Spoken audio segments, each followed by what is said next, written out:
நம்ம புதுசா போட்ட லெட்டர் எல்லார் கண்ணுக்கும் காட்சிக்கும் இருக்குன்னு நினைக்கிறேன்.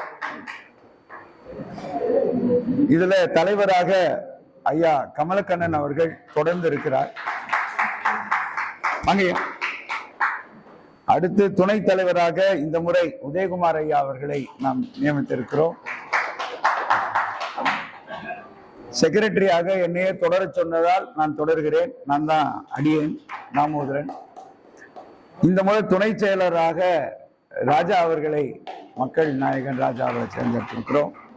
சேரன் அதுல பொருளாளராக போட்டுக்கிறோம். நான் உருவம் பெருசா இருந்தா பொருள் நிறைய சேரும் யாரோ சொன்னாங்க, அதனால நல்ல பெரிய உருவமா போட்டோம்.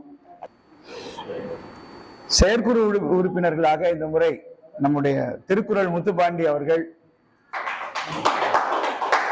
முழக்கம் பத்மாவதியார் அவர்கள், போலீஸ் கோமதி அவர்கள், நிர்மலா தேவி மேடம் அவர்கள், திருமதி வைதேகி மேடம் அவர்கள், கரவொலி கார்த்திகேயனார் அவர்கள், குருசங்கர் அவர்கள், ஜோதிமணி ஐயா அவர்கள். அதே மாதிரி புரவலர்கள் ஐயா என்ன சொன்னாரு, இந்த முறை வேண்டாம் சார் அப்படின்னு சொல்லி என்கிட்ட ரொம்ப ரிக்வஸ்ட் பண்ணதுனால இந்த முறை நான் சித்ரா மண்டல் எப்போதும் போல தொடர்றாங்க. கூட பாலமுருகன் ஐஆர்எஸ் நம்ம போட்டிருக்கோம். காப்பாள ஐயா அது எப்போதும் தொடருவாரு, ஆனா இதுல வேண்டாங்கன்னாரு. சரி, அதனால நான் போடல. மற்றபடி இதுதான் நம்ம புதுசா வந்த லெட்டர். உங்களோட பார்வைக்கு எதுக்கு இதை படிச்சேன்னா, வருங்காலத்துல நீங்களாம் இங்க வரணும். சில நேரம் தேட வேண்டியதாகுது ஆளுங்களை. இலக்கிய கூட்டங்கள் மாசத்துல ஒரு முறை நடத்துறோம். நமக்கு வீடு முக்கியம், நான் இல்லைன்னே சொல்லல. எல்லாருக்கும் வீடு முக்கியம், பேசிக் யூனிட். நீங்க வீடை கான்சென்ட்ரேட் பண்ணுங்க. ஆனா கொஞ்சம் சமுதாயத்துக்காக ஒரு சின்ன ஒரு இடத்தை நம்ம தரணும். மாசத்துல ஒரு கூட்டம், ஒரு திருக்குறளுக்காக நம்ம ஏன் செலவு பண்ணக்கூடாது? அது கூட எத்தனை மணி நேரம்? ஒரு 1.5 மணி நேரம், 2 மணி நேரம். இந்த உணர்வு இங்க என்ன பெரிய பிரச்சனைனா, 10 இடத்துல மெம்பர் ஆயிடும். அதாவது போக்கஸ் எப்படி இருக்குன்னா, நான் ஆரம்பத்துல என்ன சொன்னேன், திருக்குறளை நாம கொஞ்சம் வேற கோணத்துல எடுத்துட்டு போலாம். மத்தவங்க மாதிரி நம்ம பண்ண வேண்டாம், ஒரு காட்சிக்கு ஒரு ஷோக்கு பண்ண வேண்டாம், திருக்குறளை வாழ்வியலோட சேர்த்து பண்ணுவோன்றத நான் கொண்டு வந்தேன். அப்பவாது நீங்க புரிஞ்சுக்கணும். இன்னைக்கு 150 வருஷம் 100 வருஷமா இருக்கிற அமைப்பு கூட்டங்கள்லாம் எனக்கு தெரியும். அவங்களை பிரபலப்படுத்திக்கிறவங்க நிறைய பேர் இருப்பாங்க. நான் 1000 முடிவு தந்தேன், 2000 முடிவு தந்தேன், 10,000 முடிவு தந்தேன். நாம இந்த யாரும் இங்க இண்டிவிஜுவல் எல்லாம் ஹீரோ வர்ஷிப் பண்ணல. இங்க வள்ளுவர் தான் ஹீரோ வர்ஷிப் நமக்கு. ஆனா இங்க வர கூட்டம் இங்கன்னா நம்ம ஆளுங்களே ஒரு 10 மெம்பர்ஷிப், அங்க மெம்பர், இங்க மெம்பர், அங்க. அப்ப 10 இடத்துக்கு போகும்போது வர முடியாது. கொஞ்சம் கான்சென்ட்ரேட் பண்ணுங்க. எது உண்மை? வள்ளுவர் சொல்வார், எது உண்மை எது பொய்ன்னு அறியறது தான் அறிவு. இன்னைக்கு நிறைய இடங்கள்ல கூட்டம் நடத்துற இலக்கிய கூட்டம்ன்றது அது ஒரு ஷோயி மாதிரி ஆயிடுச்சு. நம்ம அது மாதிரி பண்ணல. இங்க தலைப்புகள்லாம் நீங்க பார்க்கலாம். ஒவ்வொன்றையும் நம்ம தேர்ந்தெடுத்து, ஒரு குறள்னா இது எப்படி பார்க்கணும், ஒரு குறளை ஒரு சான்றரோட எப்படி இணைக்கணும், இதெல்லாம் நம்ம செஞ்சுட்டு இருக்க ஒரு பெரிய வழிமுறைகள். நான் யாரையும் மற்ற அமைப்புகள் எதையும் குறை சொல்லல. அவங்களோட பாணி வேறு, நம்மளோட பாணி வேறு. நம்முடைய பாணியில குறள் முதன்மையாகிறது, பொருண்மையாகிறது. இங்க இருக்க எல்லாரையும் பேசணும்னு நினைக்கிறோம், எல்லாரும் இதுல பங்கெடுக்கணும்னு நினைக்கிறோம். எல்லாரும் உங்களோட கருத்தை குறளோட சேர்த்து பாருங்க, சிந்திங்க. டாக்டர் மூவா அடிப்படை. இன்னைக்கு தமிழர்கள் கையில குறள் இருக்குன்னா, பரிமேலழகர் உரையை படிச்சுட்டு எத்தனை பேரால கையில வச்சிருக்க முடியும் சொல்லுங்க பார்க்கலாம். அன்னைக்கு பெரியார் சொன்னதை ஏற்று எல்லாரும் புரியுற மாதிரி எழுதின ஒரு மாமனிதர் தான் டாக்டர் மு வரதராசனார். நான் தமிழ் படிக்கல, பொருளாதாரம் படிச்சுட்டு தான் அப்புறம் படிச்சேன். அப்ப படிக்கும்போது குறளை படிக்கணும்ன்ற அந்த அகத்தூண்டலை ஏற்படுத்தின ஒரு மாமனிதர் யாருன்னா, சான்றோர் யாருன்னா, இவரோட புத்தகம் தான் திருவள்ளுவர் எழுது வாழ்க்கை விளக்கம். எளிமையா ஒரு சாதாரண பாமரனும் புரிஞ்சுக்கிற மாதிரி ஒருத்தர் எழுத முடியும் அப்படின்னா அது மூவாமத்தர் தான். ஏன்னா அவரோட அறிவு மிகப்பெரிய பறந்துபட்ட அறிவு, சங்க இலக்கியங்களை படிச்சு புரிஞ்சுக்கிற அறிவு. அவர் சாதாரண மனுஷனுக்கு தமிழ் எழுதுறார். அப்படிப்பட்ட ஒரு மாமனிதர் பேர்ல நம்ம ஒரு மன்றம் ஆரம்பிச்சிருக்கோம். தமிழ்நாட்டிலே இவர் பேர்ல எந்த மன்றமும் கிடையாது. நீங்க வேணா எண்ணி பாத்துங்க, சேலஞ்ச் பண்றேன். ஏன்னா ரெஜிஸ்டர் பண்ணும்போது அன்புக்குரிய நண்பர் அழகுமலை தான் போனாரு. அங்க அவர்கிட்ட கொடுத்தாங்க லிஸ்ட். இந்த பேர் சொன்ன உடனே வேற எங்கேயுமே அந்த லிஸ்ட்ல கிடையாது. ரெஜிஸ்ட்ரேஷன். அவர் வந்து என்கிட்ட சொன்னார், சார் ஐயா இந்த மாதிரி எங்கேயுமே கிடையாதுயா அப்படின்னு. ஸோ இது ஒரு பெருமிதம் நம்ம அரங்கம் வர்றது. முதல்ல இந்த அரங்க பெருமிதத்தை நாம் உணர்வோம். தமிழுக்காக மாசத்துல திருக்குறளுக்காக ஒரு நாள் நம்மளது இல்லை. இந்த வாழ்க்கையில நம்ம இருக்கிற வரைக்கும் தான் இயக்கம் இருக்கு. ஐயா 88 இல்ல பாருங்க சார், கம்பீரத்தை இயக்கம் இயங்கணும். பயந்து பயந்து பயந்து பயந்து உடம்புக்கு அதிகமான இம்பார்ட்டன்ஸ் கொடுக்கவே கூடாது. அதிகமான இம்பார்ட்டன்ஸ் உயிருக்கு கொடுக்கதான் 1000 வியாதி வரும். இருக்கு ஒட்டி வந்த மூச்சு ஓடி விட்டா போச்சு, நஷ்டம் என்ன கஷ்டம் என்னன்னு வாழ கத்துக்கிறவனுக்கு பயமே கிடையாது. மூச்சு விட்டா ஒரு பயம், மூச்சுல கொஞ்சம் மாற்றம் வந்தா போய் டாக்டர்கிட்ட பிரஷர் பாக்குறது, உடனே சுகர் இருக்குதான்னு பாக்குறது, எல்லாம் இருக்கும் டெஸ்ட் பண்ணா. இப்ப எனக்கு பார்த்தா இன்னெல்லாம் இருக்குமோ எனக்கு தெரியாது, ஆனா நான் பாக்குறதே கிடையாது. ஏன் அதை பார்த்துனா அவன் இது பிலிருபின் கம்மியா இருக்கணுமா, அது மேல இருக்குதுன்னுவா, உனக்கு பிரஷர் கூடிக்குதுன்னுவா, நான் கத்தனா பிரஷர் வரும், அவ்வளவுதான். இதுல என்ன இருக்கு? என்னென்ன வியாதி தெரியாது. இது ஓட்டுக்குள்ள கூட்டுக்குள்ள பயந்து பயந்து வாடுறதுக்கா நம்ம வாடுறோம் இல்லையே. சந்தோஷமா வாடுறதுன்னு வாடுறோம். நொடிய சந்தோஷமா வாடணும். பயப்படுறவங்க எல்லாருக்குமே பாதி வியாதி எக்ஸ்ட்ரா வருதுங்க. தில்லா வாடுற எவனுக்குமே வியாதி இருந்தா கூட தெரியுது. எனக்கு என்ன வியாதி இருக்குமோ எனக்கு தெரியாது, நான் அதையும் சொல்றேன். பட் ஏன் நான் பயப்படுறதே கிடையாது. அவ்வளவுதான்.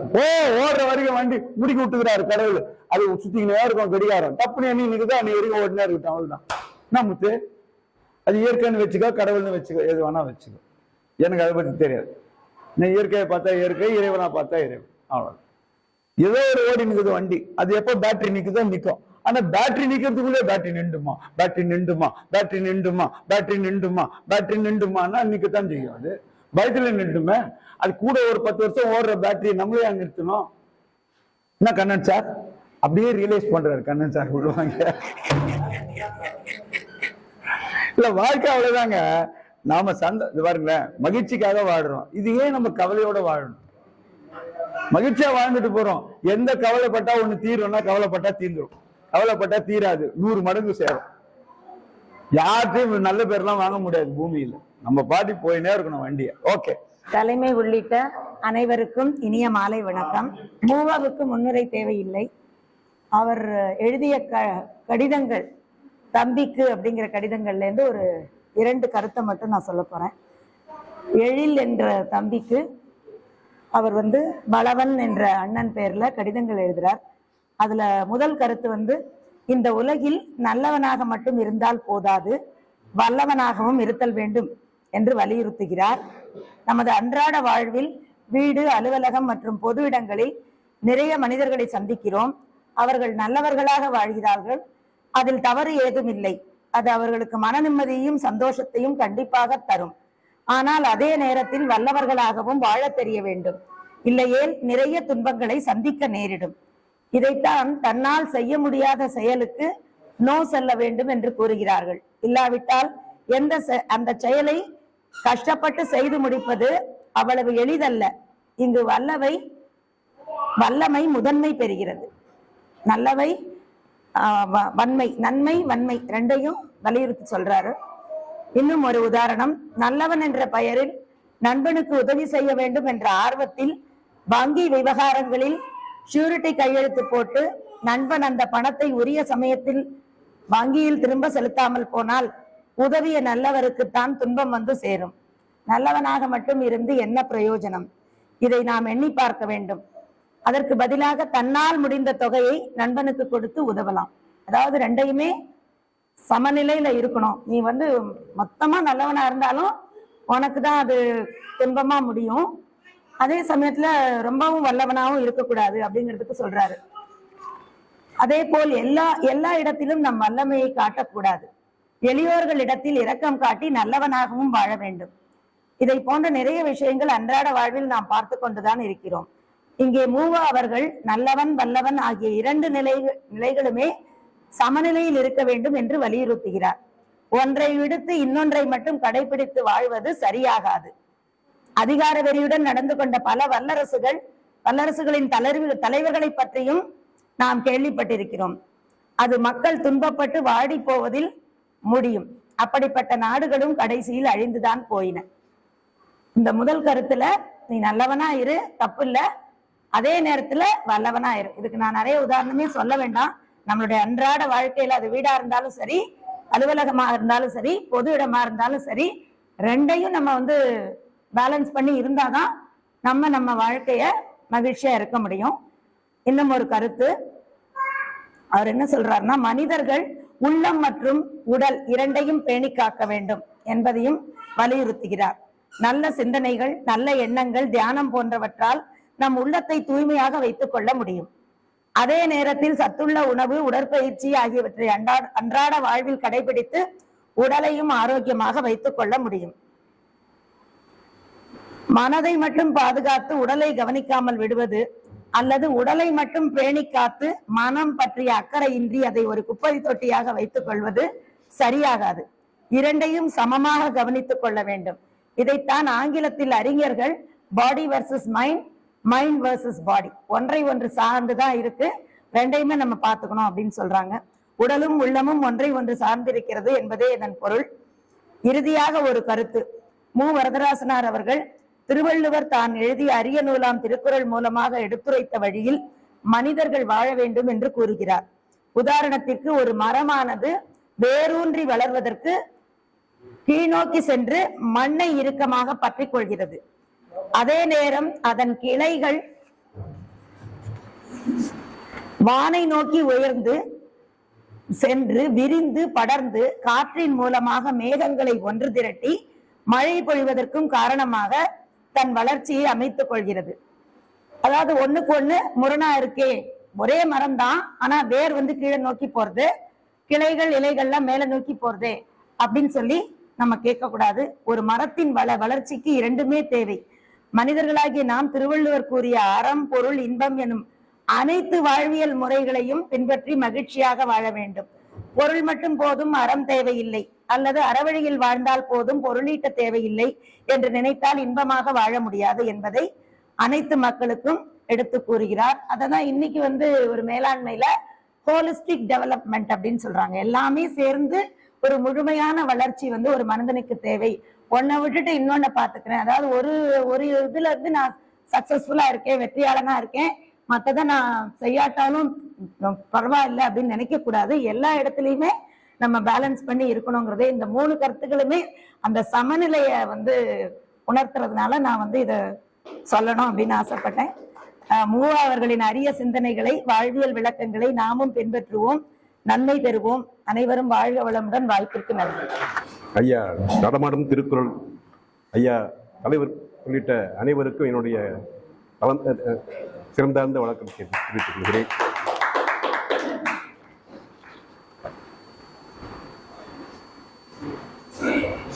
கொள்கைகளும் கட்சிகளும் இயக்கங்களும் அமைப்புகளும் நாட்டு மக்களின் நன்மைக்காக தோன்றின.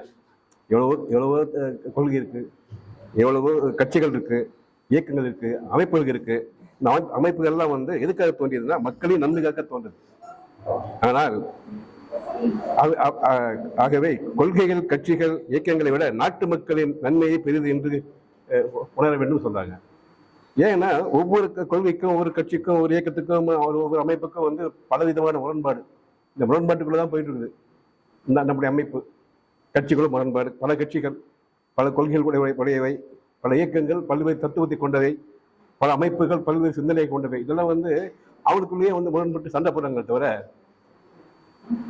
நாட்டு மக்களுடைய நன்மை யாரும் கருதல அப்படின்னு அந்த காலத்திலே சொல்லிட்டாங்க. வாழ்க்கை பாடங்கள் 2. ஒன்று வந்து விட்டுக் கொடுக்கும் தன்மை. விட்டுக் கொடுப்பது வந்து பெருந்தன்மையாகும். நட்பு, உறவு, குடும்பம், மனைவி, மக்கள், பிள்ளைகள் அத்தனை பேருட்டுமே வந்து இந்த தன்மையை நம்ம வந்து வழக்கப்படுத்திக்கணும். ஒன்று விட்டுக் கொடுக்கும் தன்மை, அதுவும் பெருந்தன்மை. இன்னொன்று ஒரு குற்றம் மற்றவருக்கு தெரியாதபடி கண்மூடி வாழ்வு. எப்படின்னா போட்டு கண்மூடி வாழ்றது. இப்படி இருந்தால்தான் வந்து இந்த 2 பொருந்தி அமைந்த இல்வாழ்க்கையை மிக சிறப்பான வாழ்க்கையாகும். இப்போ கணவன் சொல்லுவார், மனைவன் சொல்லுவாங்க. அப்படி இருக்கும் பொழுது அந்த வாக்கிய பாடங்கள் 2 வந்து விட்டுக் கொடுக்கிற தன்மை இருந்தாதான் அது சிறப்பான தன்மையாகும். வீட்டை துறப்பது, செல்வத்தை வழங்குவது, உயிரை கொடுப்பது, இதெல்லாம் தியாகம் சொல்லுவாங்க. ஆனால் அன்பானவர்கள் ஒருவருக்கொருவர் விட்டுக் கொடுத்து வாழும் தியாகம் தான் பெரிய தியாகம். அன்பு உள்ளவர்கள் வந்து ஒருத்தர் விட்டு கொடுக்கணும். விட்டு கொடுக்கும் அந்த பெருந்தன்மை இல்லாவிட்டால் கணவன் மனைவி கூடி வாழ முடியாது. எவ்வளவு அறிவு இருந்தாலும் போரும் பிணக்கமும் வளருமே தவிர அன்பும் அமைதியாக அந்த குடும்பத்தில் வளராது, அது மாதிரி நாட்டிலையும் வளராது. அதனால நட்பு, குடும்பம், வாழ்க்கை எல்லாம் வந்து விட்டு கொடுத்து போனாதான் நல்லா இருக்கும். பிணக்கும் வளருமே தவிர அன்பும் அமைதியும் வளர முடியாது. அதனால் கணவனும் மனைவியும் கற்க வேண்டிய முதல் பாடம் விட்டுக் கொடுப்பதுதான். அதுவே கடைசி பாடம் தான். முதல் பாடம் தான், கடைசி பாடம் நம்முடைய பெருந்தகை சொல்றாங்க. எவ்வளவு உயர பறந்தாலும் வானம் எட்டாவதா இருக்குது. எவ்வளவு உயர பறந்தாலும் வானம் எட்டாவதாக இருப்பது போல் ஆடம்பரங்களில் இன்பமும் எட்டாவதாக இருக்கின்றன. எவ்வளவுதான் நமக்கு வந்து புதுசு புதுசாக ட்ரெஸ் வருது, புதுசு புதுசாக மாடலாக வருது, போட்டு போட்டு போட்டு மக்கள் எல்லாம் வந்து அதை வந்து தன்னுடைய ஆடம்பர வேட்கையை காட்டுறாங்களே தவிர அதை அவங்க திருப்தி அடையல. அதுதான் சொல்றாங்க, எவ்வளவு உயரம் பறந்தாலும் வானம் எட்டாவதாக நிற்பது போல ஆடம்பரங்களில் இன்பமும் எட்டாவதாக இருக்கு. அந்த ஆடம்பரத்துல வந்து இன்பம் இருக்காது. இன்னைக்கு ஒன்று போட்ட போனா ஐயோ அவன் அப்படி போட்டானே, அவன் இப்படி போட்டானே, மறுபடியும் அந்த எட்டாவது கனியா போயிட்டு இருக்குது. நமக்குள்ள செல்வங்கள் வந்து இந்த ரெண்டு செல்வம் தான் நமக்குள்ள செல்வங்கள், நெருங்கிய செல்வம். ஒன்று மனம், மற்றொன்று உடம்பு. மனதையும் நல்ல வழியில் காப்பாற்றி உடம்பையும் நோய் இல்லாமல் காப்பாற்றினால் அந்த வாழ்க்கை தான் வெற்றி மிகுந்த வாழ்க்கை என்று மண்குடிசை என்ற ஒரு நூலில் சொல்றாங்க. அறிஞர் பெர்னாஷா வந்து ஒரு சிறந்த ஒரு இயற்கைவாதி. அவர் வந்து நாத்திகர் அல்ல. நாத்திகை என்பது வேறு. நாத்திகை என்பது கண்மூடித்தனமா வழிபடுது, கண்மூடித்தனமா வந்து பூஜை பண்றது, கண்மூடித்தனமா வந்து பொருள் அறியாம எந்த விதமான அந்த இயற்கை வழிபாடு விட்டு செயற்கை வழிபாடு, இதுதான் நாத்திகம். பெர்னாஷா ஒரு நாத்திகவாதி தான். ஆனா நாத்திகவாதி என்ன, அவர் இயற்கைவாதி. இயற்கை வந்து இயற்கை தத்துவத்தை பற்றி நமக்கு சொல்லுவார். அறிஞர் டாக்டர் மூலம் சொல்றாங்க, அறிஞர் பெர்னாஷரை நான் மதிப்பதற்கு காரணம் வாழ்க்கை சிக்கல் எதுவாயினும் அதை மேற்போக்காக கண்டு கொள்ளாமல் மறந்துட்டு செல்லாமல் அதன் அடிப்படை காரணம் என்ன, அந்த அடிப்படை காரணத்தை கண்டு திருத்தும் ஆற்றல் அவருடைய எழுத்துக்களில் அதிகமா இருக்குது. டாக்டர் மூவா வந்து போற்றிய ஒரு பெருமானார் நிறைய பேர் இருக்காங்க. ஈசா காண்டேகர், இவர் திருவிக்கா, நிறைய பேர் இருக்காங்க. அதுல வந்து முக்கியமான ஒரு பெர்னாஷா தான். திருவிக்கா என்றால் எவரும் மறக்க முடியாத 3 தனிப்பண்புகள் இருக்கு. திருவிக்கா ஸ்கூல் இருக்கு, திருவிக்கா நம்முடைய அரங்கம் இருக்கு. திருவிக்கா என்றால் எவரும் மறக்க முடியாத 3 தனிப்பண்புகள் உள்ளன. அது வந்து தூய்மை, எளிமை, பொதுமை. இந்த 3மே அவருடைய தூய பண்பு. அவர் நம் தனி வாழ்க்கை திருக்குறளின் அர்த்தப்பாலுக்கு ஒரு ஒப்பாக சொல்றாங்க. இப்ப மூவா அவர்கள் வந்து திருவிக்காவை எந்த அளவில் அவர் போற்றி அவருடைய கொள்கைகள் பின்பற்றி வாழ்ந்தார் என்பது அறியலாம்.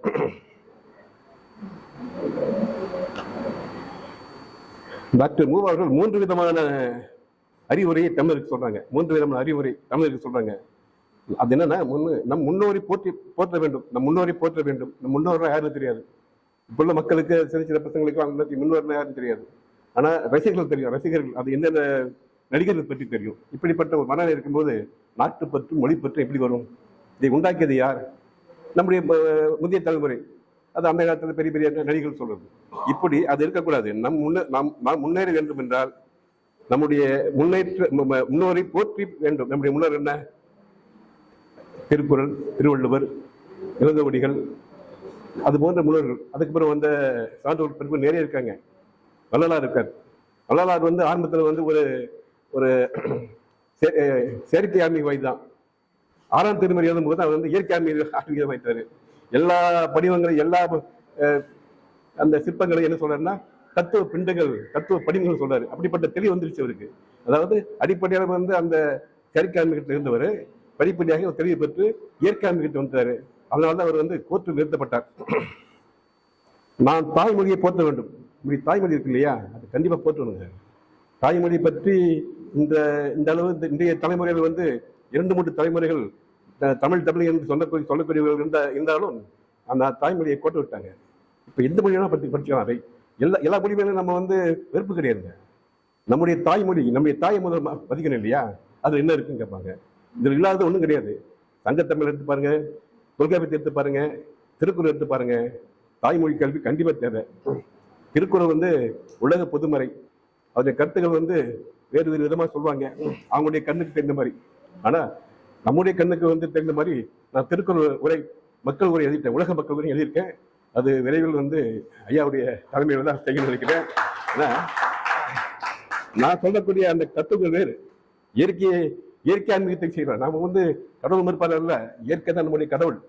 அந்த அடிப்படையில் தான் அந்த திருக்குறள் இருக்கு. அது நிறைய இருக்கு. அது வந்து ஐயாவுடைய ஆசீர்வாதத்தால் அதை நிறைவேற்ற வேண்டும் என்று எண்ணுகிறேன். நாம் நாட்டுப்பற்று, நம்மளுடைய நாட்டுப்பற்று போட்ட வேண்டும். நாட்டுப்பற்று எப்படின்னு வரும்? தனித்தனி முறையா வாழ்ந்த நாட்டுப்பற்று எப்படி வரும்? நம்ம கஷ்டப்பட்டு விடுதலை பெற்றோம். பல மிகப்பெரிய கோடீஸ்வரர் வாழ்வு கப்போடைய தமிழர் வரும். அவர் வந்து தெரு உணவு வைக்க விட்டோமே, அரிசி கடை வைக்க விட்டோமே. ஏன்? அவர் அந்த நாட்டுப்பற்றோடு செய்தார்.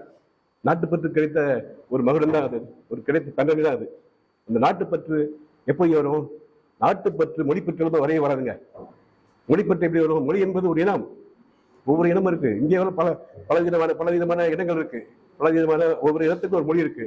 அந்தந்த மொழிக்குரிய பண்பாடு, நாகரிகம், வரலாறு, அதனுடைய தாக்கம் நிறைய இருக்கு. அதை விட்டுட்டு ஒன்னாக போட்டுன்னு சொன்னா அது வந்து இந்திய ஒற்றுமை குலைக்கும் என்று யார் சொல்றது? டாக்டர் அம்பேத்கர் சொல்றாரு. அந்தந்த இனத்துக்கு அந்தந்த மாநிலத்துக்கு உரிய அந்த உரிமையை கொடுக்கணும். இல்லாட்டா அது நாடு செத்து போக சொல்றாரு. அந்த வகையில இன்னும் சொல்றாரு, உலகம் எப்படி போன நமக்கு என்ன? இவங்கெல்லாம் வந்து ஆன்மீகவாதிங்க, செயற்கை ஆன்மீகவாதிங்க. உலகம் எப்படி போன நமக்கு என்னப்பா? வந்து உழைக்கிறோமா, சாப்பிட்றோமா, தூங்குறோமா, அது போதும். ஆனா டாக்டர் மோகன் சொல்றாரு, உலகம் எப்படி போன என்ன? நம்மால் ஆன வரைக்கும் நல்ல வழியில் வாழ்ந்து நாளை கழிக்கலாம் அப்படி மக்கள் எண்ணுறாங்க என்று எண்ணிய கோழைகள் தான், அந்த கோழைகள் தான் அப்படி எண்ணுவாங்க. நாட்டினுடைய நடப்பு என்ன, மக்களுடைய அறியாமை என்ன, மக்களுடைய பொருளில் தாக்கம் என்ன, பொருளில் கஷ்டம் என்ன, வறுமை என்ன, இது எப்படி உண்டாகிறது, அது எப்படி நீக்கணும். அதாவது கண்டதை சொல்றதுக்கு ஆள் இருக்காங்க, அதை எப்படி நீக்கணும், அதை சொல்றதுக்கு தான் அறிவு வேணும், பண்பாடு வேணும். அந்த அறிவை வந்து நம்ம வந்து இந்த கோழைகளால் முடியாது. நாம் வந்து அந்த அறிவை பெற்று நம்முடைய இனத்தை, மக்களை, உலக மக்களை வாழ வைக்க வேண்டும் என்று கூறி விடைபெறுகிறேன். நன்றி, வணக்கம்.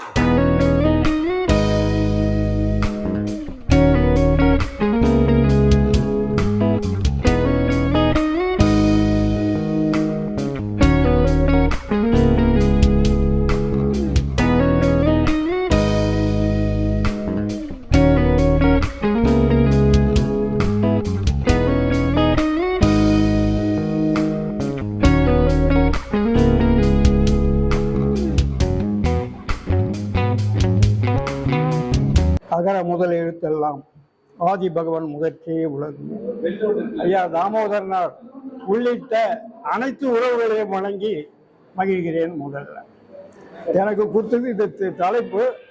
மாப்போசிங்கிறதுல எனக்கு ரொம்ப கொஞ்சம் பிடித்தம் உண்டு, அவருடைய இது உண்டு. மாப்போசி வந்து மாப்போசி கிராமணின்னு அவருக்கு ஒரு இது இருக்கு. அவங்களுடைய குடும்பத்தை பற்றி அவரே ரொம்ப வருத்தப்பட்டு எழுதியிருக்கார். அவர் வாழ்ந்த நாட்கள் வந்து ரொம்ப ரொம்ப கம்மி. வயசு வந்து 26/6/1906, மறைவு 1995. 89 வருஷம் 3 மாசம் 7 நாள் வாழ்ந்திருக்கார். இதை விட ஐயா சொல்லுவார் அடிக்கடி எனக்கு வயசை. நான் டாக்டர்கிட்ட போனேன் 80 வயசுல. சார் பிரிஸ்கிரிப்ஷன் கொஞ்சம் மைல்டா கொடுங்க, ரொம்ப சாகல கொடுத்துட போறீங்க அப்படின்னு. அவர் என்ன சொன்னாரு, வயசை பத்தி கவலைப்படாதன்னுவாரு. அதுதான் ஐயா சொல்லுவார் அடிக்கடி, வயசை பத்தி கவலைப்படாத, யாரா இருந்தாலும் சரி. மனதுடைய ஆற்றல், சக்தி எல்லாமே தான் மனிதனுடைய ஒரு சக்தியை தவிர மற்றபடி வயசை பத்தி கவலைக்க வேண்டாம். சரி, இப்போ ஒரு 89 வயசு 70. இந்த நேரத்தில் வந்து ஒரு நம்ம மாப்போசி வந்து ரொம்ப ரொம்ப ரொம்ப இது பண்ணியிருக்காரு. சிலம்பு செல்வர் மாப்போசி அவர்கள் இது முதல்ல அவருக்கு எப்படி வந்தார் இலக்கியத்துக்குன்னா, அவர் இந்த சுதந்திர போராட்டத்தில் போயிட்டாரு. அவருக்கு வந்து அவங்க அம்மா தான் சொல்லி கொடுத்துருக்காங்க, தேவாரம், திருவாசகம், இப்படி மணி பக்தி பாடல் தான் அவங்க சொல்லி கொடுத்துருக்காங்க. ஆனால் இவர் அதைப்படியே இருந்த உடனே ஒரு பாரதியாரை பார்க்கிறார். பாரதியார் என் தோழன் வர சொல்றாரு பாருங்க, ரொம்ப அருமையா சொல்லுவார். என்னை வளர்த்த பாரதி, எனக்கு பாரதி ரொம்ப பிடிக்கும். அப்போன்னு சரி, என்னை வளர்த்த பாரதின்னு சொல்றாரு இல்லையா. அவர் என்ன சொன்னார்? அவரு யாமறிந்த மொழிகளிலே தமிழ் மொழி போல் இனிதாவது எங்கும் காணும் சொன்னவரு யாமறிந்த புலவரிலே கம்பனை போல் வள்ளுவனை போல் இளங்கோவை போல் பூமிதனில் யாண்டோடுமே பிறந்ததில்லைங்கிறார் வள்ளுவர். அது இவர் மனசுல பதிஞ்சு போச்சு. ஓ, அப்படி ஒரு இது இருக்கா நம்ம தமிழகத்துல, அப்படி ஒரு இதெல்லாம் வரலாறு இருக்கா. அப்பதான் அவர் கம்பனை படிக்க ஆரம்பிச்சாரு, இளங்கோவை படிக்க ஆரம்பிச்சாரு, திருக்குறளை படிக்க ஆரம்பிச்சாரு. இப்படிலாம் படிச்சு ஆரம்பித்தது அவரு 2வது வகுப்பு கூட தாண்டலைங்க. 2வது வகுப்பு அவர் சூழ்நிலை அப்படி. வறுமை வறுமை வறுமை. இந்த வறுமை பத்தி நம்ம திருவிக என்ன சொல்ற தெரியுமா? இது நியாயமா கட்ட சொல்ல வேண்டியது. இறைவன் தமிழ் பெரியார் திருவிக அவர்கள் தலைவர் மாபோசியை வறுமையில் செம்மையுடையார், திருவிக வாழ்த்துறாரு அவரை, வறுமையில் செம்மையுடையாருங்கிறார். அப்படி ஒரு வறுமையில் இருந்தா கூட இவருடைய திருப்பி மாபோசி விஞ்ஞானம் முக்கியமான ஒரு சாதித்தது என்னன்னாக்கா தணிகை கொண்டான். அது ஆந்திரா பார்டர்ல போயிடுது. எது நம்ம திருத்தணி ஆந்திரா பார்டருக்கு போயிடுது. இவர் செங்கோல் பத்திரிகையில் எழுதி, அவரு செங்கோல் பத்திரிகை மட்டும் இல்ல, தமிழரசு கழகம்னு ஒண்ணு ஆரம்பிச்சிருந்தாரு. அந்த தமிழரசு கழகம், ஆனா அவர் போராட்டம் எல்லாம் அண்ணல் காந்தியடியினுடைய சத்தியகிரக போராட்டம் தான். மற்றபடி வச்சோ போராட்டம் பண்ணியும் எதுவும் பண்ணல. தணிகை கொண்டான். இப்போ தணிகைன்னா திருத்தணிகை.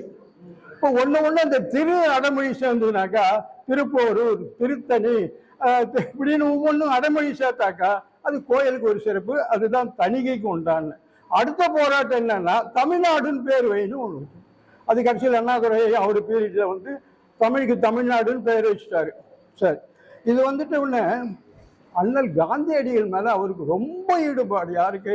நம்ம சிலம்போலிசம் இருக்கு. அவரை பார்த்து அவரை பேசும்போதே அவர் கண்ணில் அப்படி கலந்து வரான் தண்ணி. அப்படி அந்த அளவுக்கு ஒரு ஈடுபாடு காந்தியத்துல அவருக்கு திருப்பி. எப்படி திருவிக்காவுக்கு காந்தியமோ மார்க்சியமோ இணைந்து ஒரு திருவிக்கு அமைஞ்சதோ அதே மாதிரி இவருக்கு காந்தினாலுமே திருப்பி வந்திருக்காரு அவர். இப்படி ஒரு மாதிரி வரும்போது இந்த வறுமை தான் திருப்பி.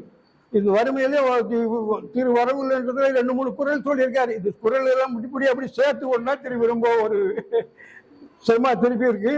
இதை பாருங்க, அவர் சொல்லுவாரு, நான் கள்ளி இறக்குற குடும்பத்துல போறேன். எங்க அப்பாவே கள்ளி இறக்குவாரு, என் தம்பி விற்பான், நான் திருப்பி. அப்புறம் இன்னொரு விஷயத்துல ரொம்ப பாராட்ட இது பண்றாருன்னா, 2 வயசுக்கு மேல படிக்க விடுதையா வீட்டுல. அப்பெல்லாம் இந்த சொல்ல உண்ணா அடிமை, சொத்தடிமையா, என்ன கொத்தடிமை, கொத்தடிமைன்னு ஒரு பேரு. அதை இவருக்கு விலைக்கு கொடுத்துட்டாங்களா அவரை. யார? திருக்குறள் வந்துடு. இதுதான் திருப்பி. சுடச்சுடர ஒளியிடும் பொன்போல் துன்பம் சுடச்சுட நோக்கிருப்பவருக்கு. எவ்வளவு துன்பம் வந்தாலும் சரி, சுடச்சுட ஒளியிடும் பொன்போல் உலகம் சுட நோக்கிருப்பவருக்கு. அதான் அந்த மாதிரி ஒரு இன்பம். அதை போல என்ன செய்யாம கொண்ட கதிக்கு. அப்புறம் அது மூலமா இடுக்கல் அழியாமை ஒரு இன்னும் எத்தனை குரல் இருக்கு. இடுக்கல் ஒருங்கால் நகுக, அவ்வளவுதான். நகு எல்லாத்துக்கும் இப்ப இவருக்கு நிறைய பொருந்தும். யாருக்கு? மாபோசிக்கு நிறைய பொருந்தும் இந்த மாதிரி விஷயம்லாம் திருப்பி. ஆக இந்த ஒரு அருமையான ஒரு நிகழ்ச்சியில இது நான் ரொம்ப நிகழ்ச்சியில இது பண்ணி வரல. தலைவருடைய இது ஒரு மாபோசி 50வது பிறந்த நாள் விழா எங்க ஆபர்ட்ஸ்பரியில் நடக்குது. அப்பெல்லாம் உமாபதி அவருக்கு சரண்டர் 50 அவருக்கு பரிசு அளித்தாங்க. அது நான் அந்த விழாவுக்கு போயிருந்தேன். அடுத்தது என்ன தெரியுமா? ஆபர்ட்ஸ்பரி 2 நடந்தது, காங்கிரஸ் கிரவுண்ட்ல நடந்தது, அதுக்கு போயிருந்தேன். அடுத்தது இவர் எழுதுனது வள்ளலார் கண்ட ஒருமைப்பாடு ஆய்வு நூல். அது சாகித்ய அகாடமி பட்டது 1966 சாகித்ய அகாடமி அவரு பரிசு பெற்றிருக்காரு. அது எம்ஜிஆர் என்ன பண்ணாரு, கலைவாண அதுக்கு மீட்டிங்கு போயிருந்தேன். கலைவாண நாடகத்துல அவருக்கு 1 லட்சம் பரிசு கொடுத்து அந்த வள்ளலார் கண்ட ஒருமைப்பாட்டை நாட்டுடைமை ஆக்கினார். எப்படி பாருங்க, எப்படிதான் வருது பாரு, நாட்டுடைமை ஆக்கினார். அந்த ஒரு அருமையான ஒரு நிகழ்ச்சி. அதுக்கப்புறம் இந்த வள்ளலார் கொண்டது 1 லட்சம். வள்ளலார் அவர் கையை பிடிச்சி கொடுக்குறாரு எம்ஜிஆர் திருப்பி.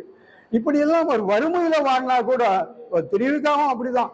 ரொம்ப சுதந்திர போராட்டு சமுதாய தொண்டரா வாழ்ந்து எவ்வளவு இது பண்ணாரோ அந்த மாதிரி மாபோசி ரொம்ப ரொம்ப திருப்பி வறுமை 80 வயசு வரலும் 80 வறுமை தான். 80 வயசு வரலும் வறுமை. அவர் எழுதுறாரு ஒவ்வொரு புக்கும். அதுக்கப்புறம் தலைமை பதவி மாபோசி. எத்தனை தடைகளெல்லாம் கலந்து போட்டுக்காரு தலைமை பெற்ற மாபோசி. அவருக்கு வந்த வாழ்க்கையில தடை தடை தடை தடை எல்லாத்தையும் தாண்டி வராரு மேல. தடைகளை கடந்த மாபோசி. இப்படி வாழ்க்கைன்றதுல திடீர்னு இல்ல. எங்க இப்போ வாசகர் எழுதி கொடுத்தாரு ஒண்ணு, life is not a bush of bed of roses, it is a bush of தான் எங்க வாசகர்.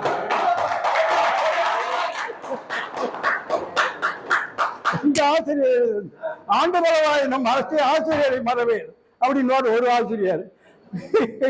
ஒரு ஆசிரியர் தான் சொன்னார்னா, ஆட்டம் உதறிவினால் செல்லும் அசைவிழா ஊக்கமுடைய நூல், வெள்ளத்தனிய மலர் நீட்ட மாந்தகம் உள்ளத்தனியார். அடிப்படையே காரணம் உள்ளம் தான்பா. அதுக்கு சொன்ன மாதிரி தொண்டும் அன்பும் தான் ஒரு மனிதனை வாழ வைக்கும். இது எதுக்கு சொல்றது, கலந்துதான் பேசுற ஒரு திருக்குறள் உண்மை சொல்றாரு சேக்கிழார் பெரிய புராணத்துல. தொண்டும் அன்பும் தான் வாழ்க்கையின் அடித்தளம்ங்கிறார். அன்பு தாங்க என்ன இத்தனை வயசுக்கு கொண்டாந்தது, அன்பு அன்பு அன்பு. அந்த அளவுக்கு ஒரு அன்பு. அன்பர் பணி செய்ய என்னை ஆளாக்கி விட்டு விட்டால் இன்ப நிலை தானே வந்திடும் பராபரமே. இது எப்படி பராபரம் என்று பேசுவார் திருப்பி. அன்பை பெருக்கி எனது ஆர்வங்களை காட்ட வந்த இன்ப பெருக்கே இறையே பராபரம். அன்பை யார் பெருக்கிறான்? இறைவன் தான் நமக்கு உள்ளிருந்து பெருக்கிறான். அன்பை பெருக்கி ஆறுவதை காக்கிறவன் யாரு? இறைவன் தான். அவன் கூட இருந்தாதான் நமக்கு வருது. அதை ஒன்னே தேவாரத்திலே உங்களுக்கு சொல்லிடுறேன். திருக்குறள் பற்றி நான் கூட, பால் நினைந்து விட்டும் தாயனும் சாலப்பறிந்து பாவியனுடைய உழவினை உருக்கி உள்ளோடு பெருக்கி உலப்பிதா ஆனந்தமாய தேனினை சொரிந்து புறம் புறம் தெரிந்த செல்வமேயை சிவபெருமானே. அருமையான பாட்டு. அவர் தான் கூட இருந்து காப்பாற்றுறாராம். அது மாதிரி நம்மளை ஒவ்வொருவரையும் சிவபெருமான் நிச்சயமா காப்பாற்றுவாரு. அதனால நமக்கு எந்த வித ஒரு மாற்றமும் கிடையாது. சிலம்பு செல்வர் அப்படிதான். அவருடைய போராட்ட வாழ்க்கையில 2-3 புக்கு வச்சிருக்கேன். அதெல்லாம் பேசணும்னாக்கா ரொம்ப அருமையான இதுவாயிடும். இன்னொன்னு சொல்லிடுறேன் கொஞ்சோண்டு. அவர் என்ன சொல்றாரு திருக்குறளை பற்றி, வாழ்க்கையில குறிக்கோளோட மனிதனுக்கு, மனிதன் என்றாலே குறிக்கோளோட வாழணுங்கிறார். எல்லாமே அதான் சொல்றாங்க, குறிக்கோள் குறிக்கோள் குறிக்கோள். சாதாரண ஞான சம்பந்தர்ல இருந்து வள்ளலார்ல இருந்து இது ஒரு குறிக்கோள் மனிதனுக்கு வேண்டுங்கிறாங்க. சரி, அந்த குறிக்கோள் வரும்போது படிப்பதற்கு சுவையா இருக்கலாம். நீ அனுபவத்துல முடியுமா? யாரு கேட்கிறார்? சுவர் கேட்கிறார். கேட்கிறார் மாபோசி. சுவையாக இருக்கலாம், ஆனா வாழ்க்கையை கடைபிடிப்பது துன்பங்கள் இடையே கொண்டு குடிக்கும். அப்ப துன்பத்து தான் வரும். அப்ப துன்பத்தை சமாளிக்கணுங்கிறார். இன்னொன்னு சொல்றாரு பாருங்க, சட்டம் போன்றது இலக்கணம், சரித்திரம் போன்றது இலக்கியம், அதுபோல் சட்டத்தை போன்ற இலக்கியமானது திருக்குறள். சட்டத்தை போன்ற இலக்கியமானது திருக்குறள். யார் இவருடைய ஒரு திருப்பி இன்னொரு கேள்வி கேட்கிறாரு பாருங்க. திருக்குறளை படிக்கிற போது இப்படியெல்லாம் வாழ முடியுமா மனிதன்? அவர் சிந்தனை பண்றாரு. திருக்குறளை படிக்கும் போது இப்படி எல்லாம் ஒரு மனிதன் வாழ முடியுமா? அவரே கேள்வி கேட்டு பதில் சொல்றாரு பாருங்க. திருக்குறளை படிக்கிற போது இப்படியெல்லாம் வாழ முடியுமா என்று மலைப்பும் திகைப்பும் ஏற்படும் போது அப்படியெல்லாம் வாழ்ந்தார்களே என்று வாழ்ந்தவர்கள் சரித்திரத்தை நாம் நினைத்து புரியல. சிலருக்கு பார்க்கணும் கேட்பாங்கல்ல, இது நடத்தும் போது திருக்குறள் நடத்துறீங்க, இது நடத்துறீங்களே, அதுபடி நடப்பாங்களா? நடக்கிறதுக்கே எழுதியிருக்காரு திருவள்ளுவர். நடந்தா நீங்க நடக்கிறதுலாம் இஷ்டம். திருவள்ளுவர் கேட்க போறாரு அப்படின்னு சொல்லிட்டார். சரி போட்டார். முடிக்கிறேன். சமுதாயத்தின் வாழ்க்கை நீதி போன்றது திருக்குறள். அப்படி வாழ்ந்தவர்களிடையே சரித்திரம் போன்றது சிலப்பதிகாரம், கம்பராமாயணம். இதெல்லாம் சரித்திரமான திருப்பி. இது மூன்றும் தான் யாமறிந்த புலவரிலே கம்பனை போல் வள்ளுவனை போல் இளங்கோவை போல் மூலிகளில் ஆண்களுமே பிறந்தது இல்லைங்கிறார். இந்த வாய்ப்பளித்த ஐயா அவர்களுக்கு எனது மனமார்ந்த நன்றியை சொல்லுகிறேன். இதை செவி கொடுத்து கேட்ட அன்பு உள்ளவங்களுக்கு என்னுடைய வாழ்த்துக்கள். நீங்க திருக்குறளை எடுத்து ஒப்பீடு பண்றது இல்ல, அவங்க வாழ்க்கை முறை திருக்குறளோடு ஒப்பிட்டு பார்க்கறது தான் திருக்குறளாய் ஒப்பீடு. ஒரு குறளை எடுத்துக்கிட்டு அவரை போய் நம்ம பொருத்தி பார்க்க வேண்டாம். இப்போ மாப்போசி அப்படின்னாலே ஒரு கொள்கை சான்றோர், கொள்கைக்காக உயிரையே தரக்கூடிய ஒரு உயர் தனி சான்றோர். அவருக்கு என்ன குறள் இருக்கு? ஊழி பயிரினும் தான் பெயரார் சான்றாண்மைக்கு அழி எனப்படுவார். 989வது குறள் தானா வரணும். கொள்கை சான்றோர் அவர். மாப்போசின்றது பெருசா படிக்கல, அவர் அச்சு கோத்துட்டதுலயே கத்துக்கிட்டார் தமிழ. அப்ப அந்த தமிழ் அவர் முயன்று கற்றுக்கொண்டார் என்பது என்னென்ப ஏனை எடுத்தென்ப இவ்விரண்டும் கண்ணென்ப வாழும் உயிர்க்கு என்பதை உணர்ந்து அதை கற்றுக்கொண்டார்னு நீங்க பேசணும். இப்ப நாம திருக்குறளை நாம உலகத்துக்கு கொண்டு போகணும்னா திருக்குறளாய் எப்படி வாழ்ந்தார்கள் என்பதை வாழும் வாழ்க்கையில இருந்து ஒப்பிட்டு காண வேண்டும். அப்படி படிக்கணும். இது இங்க ப்ரிப்பேர் பண்ணவே கூடாது. தயவுசெய்து நான் திருப்பியும் சொல்றேன், நீங்க ஒரு தவம் மாதிரி செய்யணும். லியோ டால்ஸ்டாய் ஒரு பக்கம் எழுதி அதை 100 முறை திருத்துவாராம். அப்பெல்லாம் ஒன்னும் உங்களுக்கு இது கிடையாது, சிஸ்டம் கிடையாது, டைப்பிங் கிடையாது. எழுதி ஒரு பக்கத்தையே ஒரு 10-15 வாட்டி திருத்துவாராம். அவருக்கு திருப்தி வர வரைக்கும் திருத்துவாராம். அவங்க மனைவி அதை பார்த்தே சலிச்சு போனவங்க. அவங்க அவர் எழுதும் போதெல்லாம் அந்த மணியை உருட்டுவாங்களாம், அவர் வெற்றி பெறணும் வாழ்க்கையில. கடைசியில தான் மனைவி தன்னை பார்க்க இறக்கிற தருவாயில கூட என்ன பார்க்க கூடாதுன்னு தள்ளி வச்சவர். ஏனோ காரணம் தெரியல, ஆனா அவருக்காகவே வாழ்ந்தவங்க அவர் மனைவி.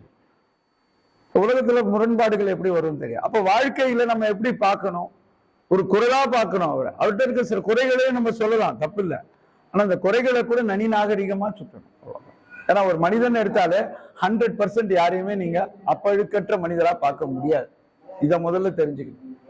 அவங்க கிட்ட சில குறைகள் இருக்கும், ஆனா அந்த குறைகளை சுட்டும் போது அது பெருசா காட்டக்கூடாது, அப்படி தொட்டு விட்டுறணும், அவ்வளவுதான்.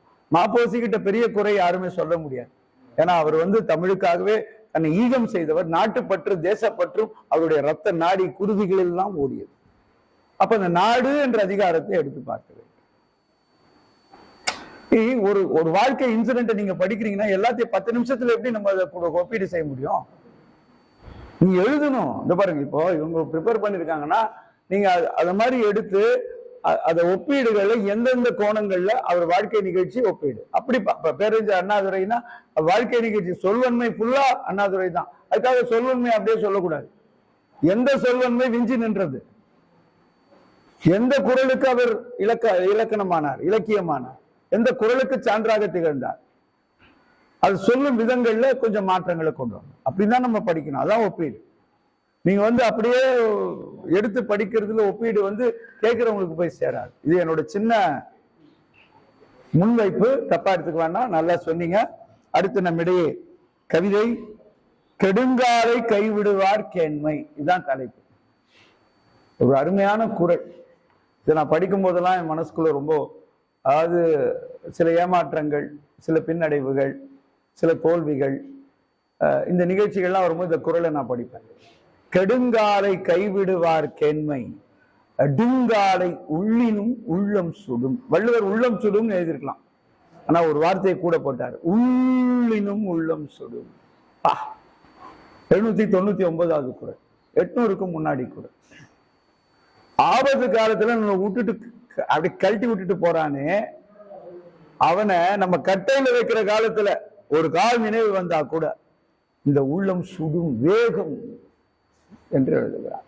அப்போ துரோகம் எவ்வளவு, வஞ்சிப்பது எவ்வளவு, இதெல்லாம் வள்ளுவர் காட்டுற இடம் இந்த நட்பாராய்தல் என்ற அதிகாரம். அதுதான் இந்த கவிதை. அனைவருக்கும் வணக்கம். கெடுங்காலை கைவிடுவார் கேண்மை அடுங்காலை உள்ளினும் உள்ளம் சுடும். இது அந்த திருக்குறள்.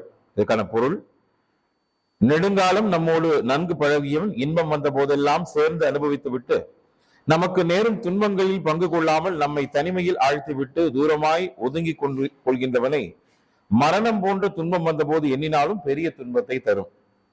நண்பரை தேர்வு செய்வதற்கு நல்ல பல அறிவுரைகளை தருகின்ற வள்ளுவர் பட்டியலிடுகின்றார் பின்வருமாறு. இதை பகுத்து பார்த்தால் பஞ்சபாண்டவர் கதை தான் நினைவுக்கு வருகின்றது. துரியோதனனும் கர்ணனும் கொண்டிருந்த தூய நட்பு தெரிய வரும் என்று சொல்லி அந்த நல்ல நட்புக்கு ஒரு எடுத்துக்காட்டாக கர்ணனையும் துரியோதனையும் நம்முடைய பாச்சலூர் மாணிக்கம் ஐயா அவர்கள் ஒப்பிட்டு இந்த கவிதையை வடித்திருக்கிறார். அதை இங்கே உங்களுக்கு பார்வைக்கு.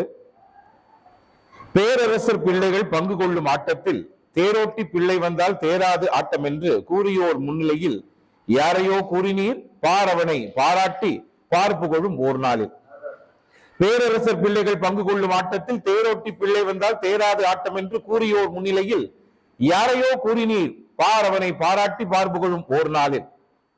யார் மாட்டும் தோற்காது எத்தனித்து நேர்கொள்வான், நீர்மட்டம் மேல் மிதக்கும் நல்லியல்பு நண்பன் பார் என்றனைத்து பண்பமைந்த கர்ணனை பாராட்டி பாராள நாடு தந்து பங்கு கொள்ள வைத்ததனால் தாராள நெஞ்சோன் துரியனின் நட்பாற்றில் நீராடி மாறாத பற்று வைத்து சோறாமல் செஞ்சோற்று சீர்கடனை எஞ்ஞாண்டும் போக்கிடவே யார் கூற்று மேற்காமல் நேர் நின்று போராட ஆடுகளம் பீடுபெறும் அந்தரங்க நாடகமோ, ஆடுகளம் பீடுபெறும் அந்தரங்க நாடகமோ பாடுபொருள் கர்ணன் என்று பாவாணர் ஏடெழுத, பாடுபொருள் கர்ணன் என்று பாவாணர் ஏடெழுத ஈடுதர யாருள்ளார் என்று தேடி ஏங்கிடுவார், ஈடுதர யாருள்ளார் என்று தேடி ஏங்கிடுவார்.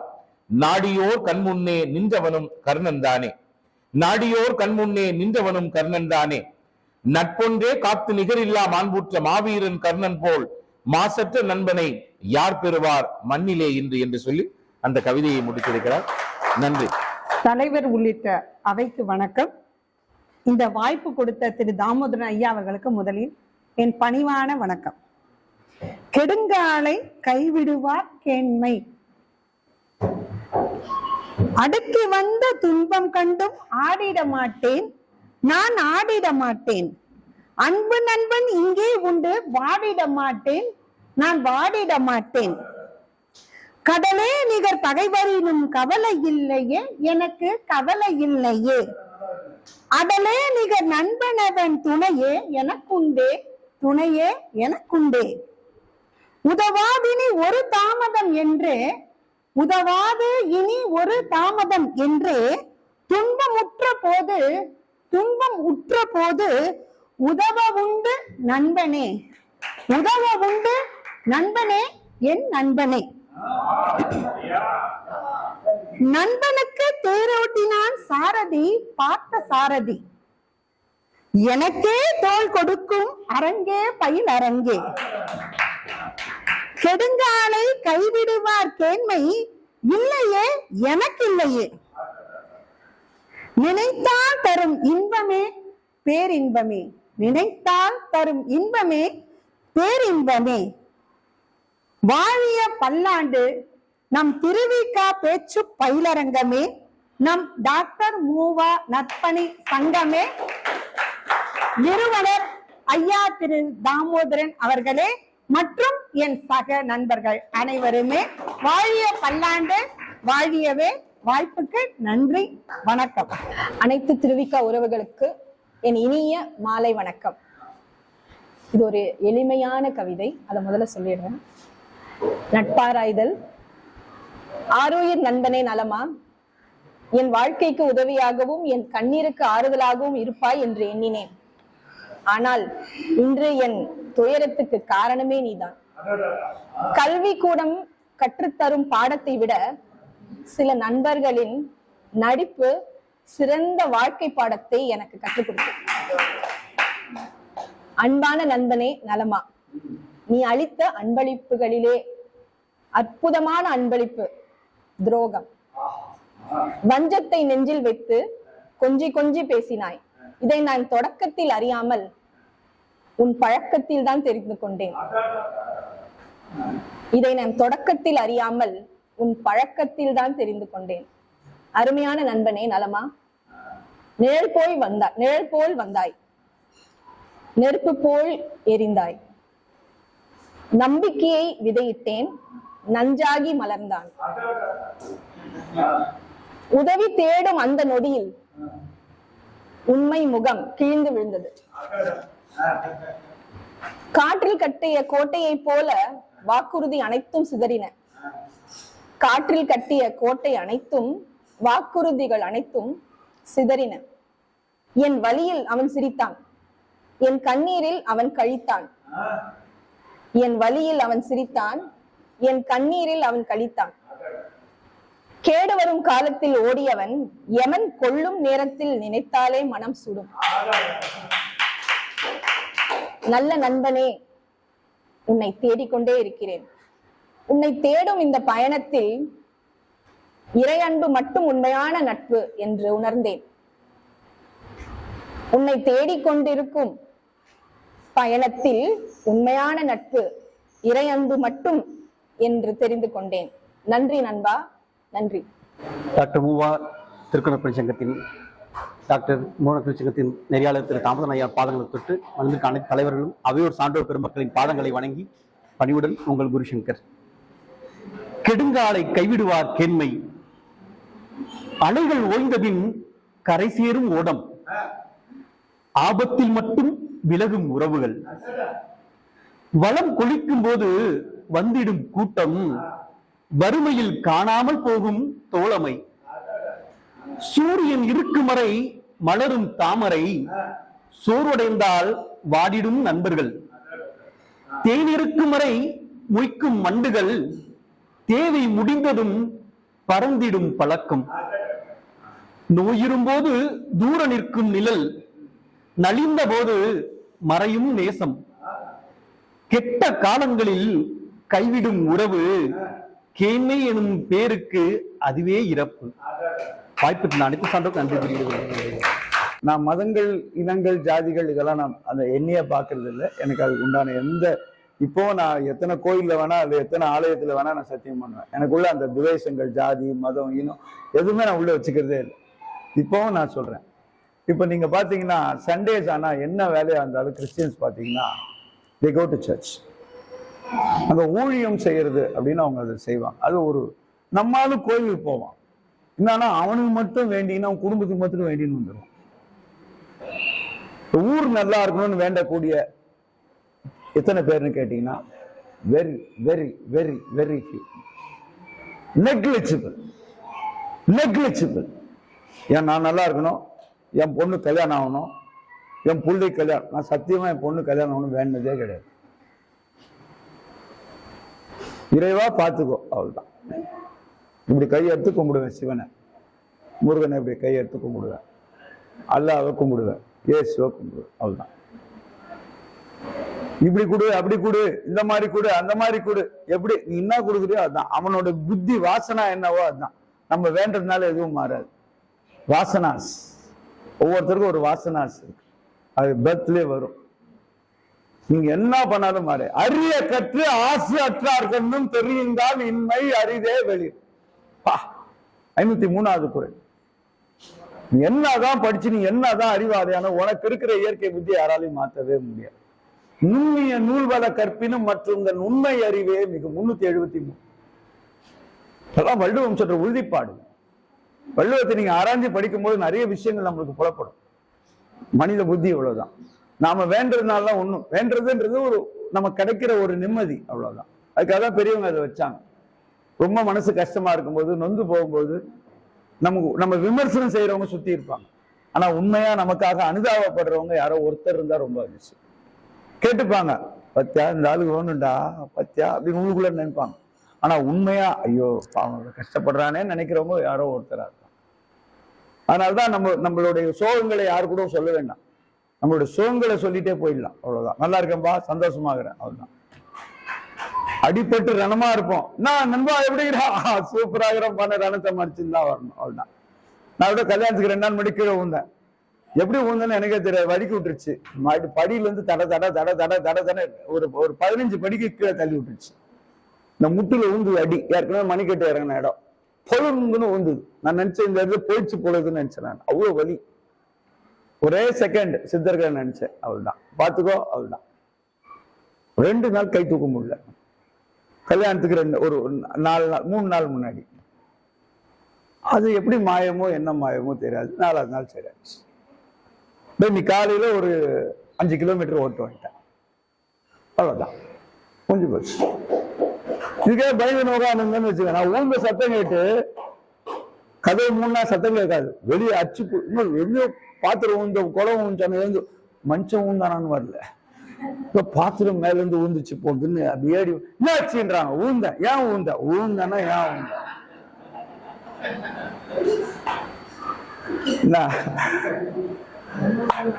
அதனால எதையும் நம்ம பெருசா எடுத்து வாழ்க்கையில இதெல்லாம் எனக்கு என் மனைவி உடனே ஓடி வந்து இன்னவே இப்படி ஆயிடுச்சேன்னு கேட்கலையோ, இல்லைன்னா என் பசங்க வந்து அப்பா உங்களுக்கு என்ன ஆச்சு கேட்கவே வேணாம். அது கேட்காதனாலே நல்லாச்சு.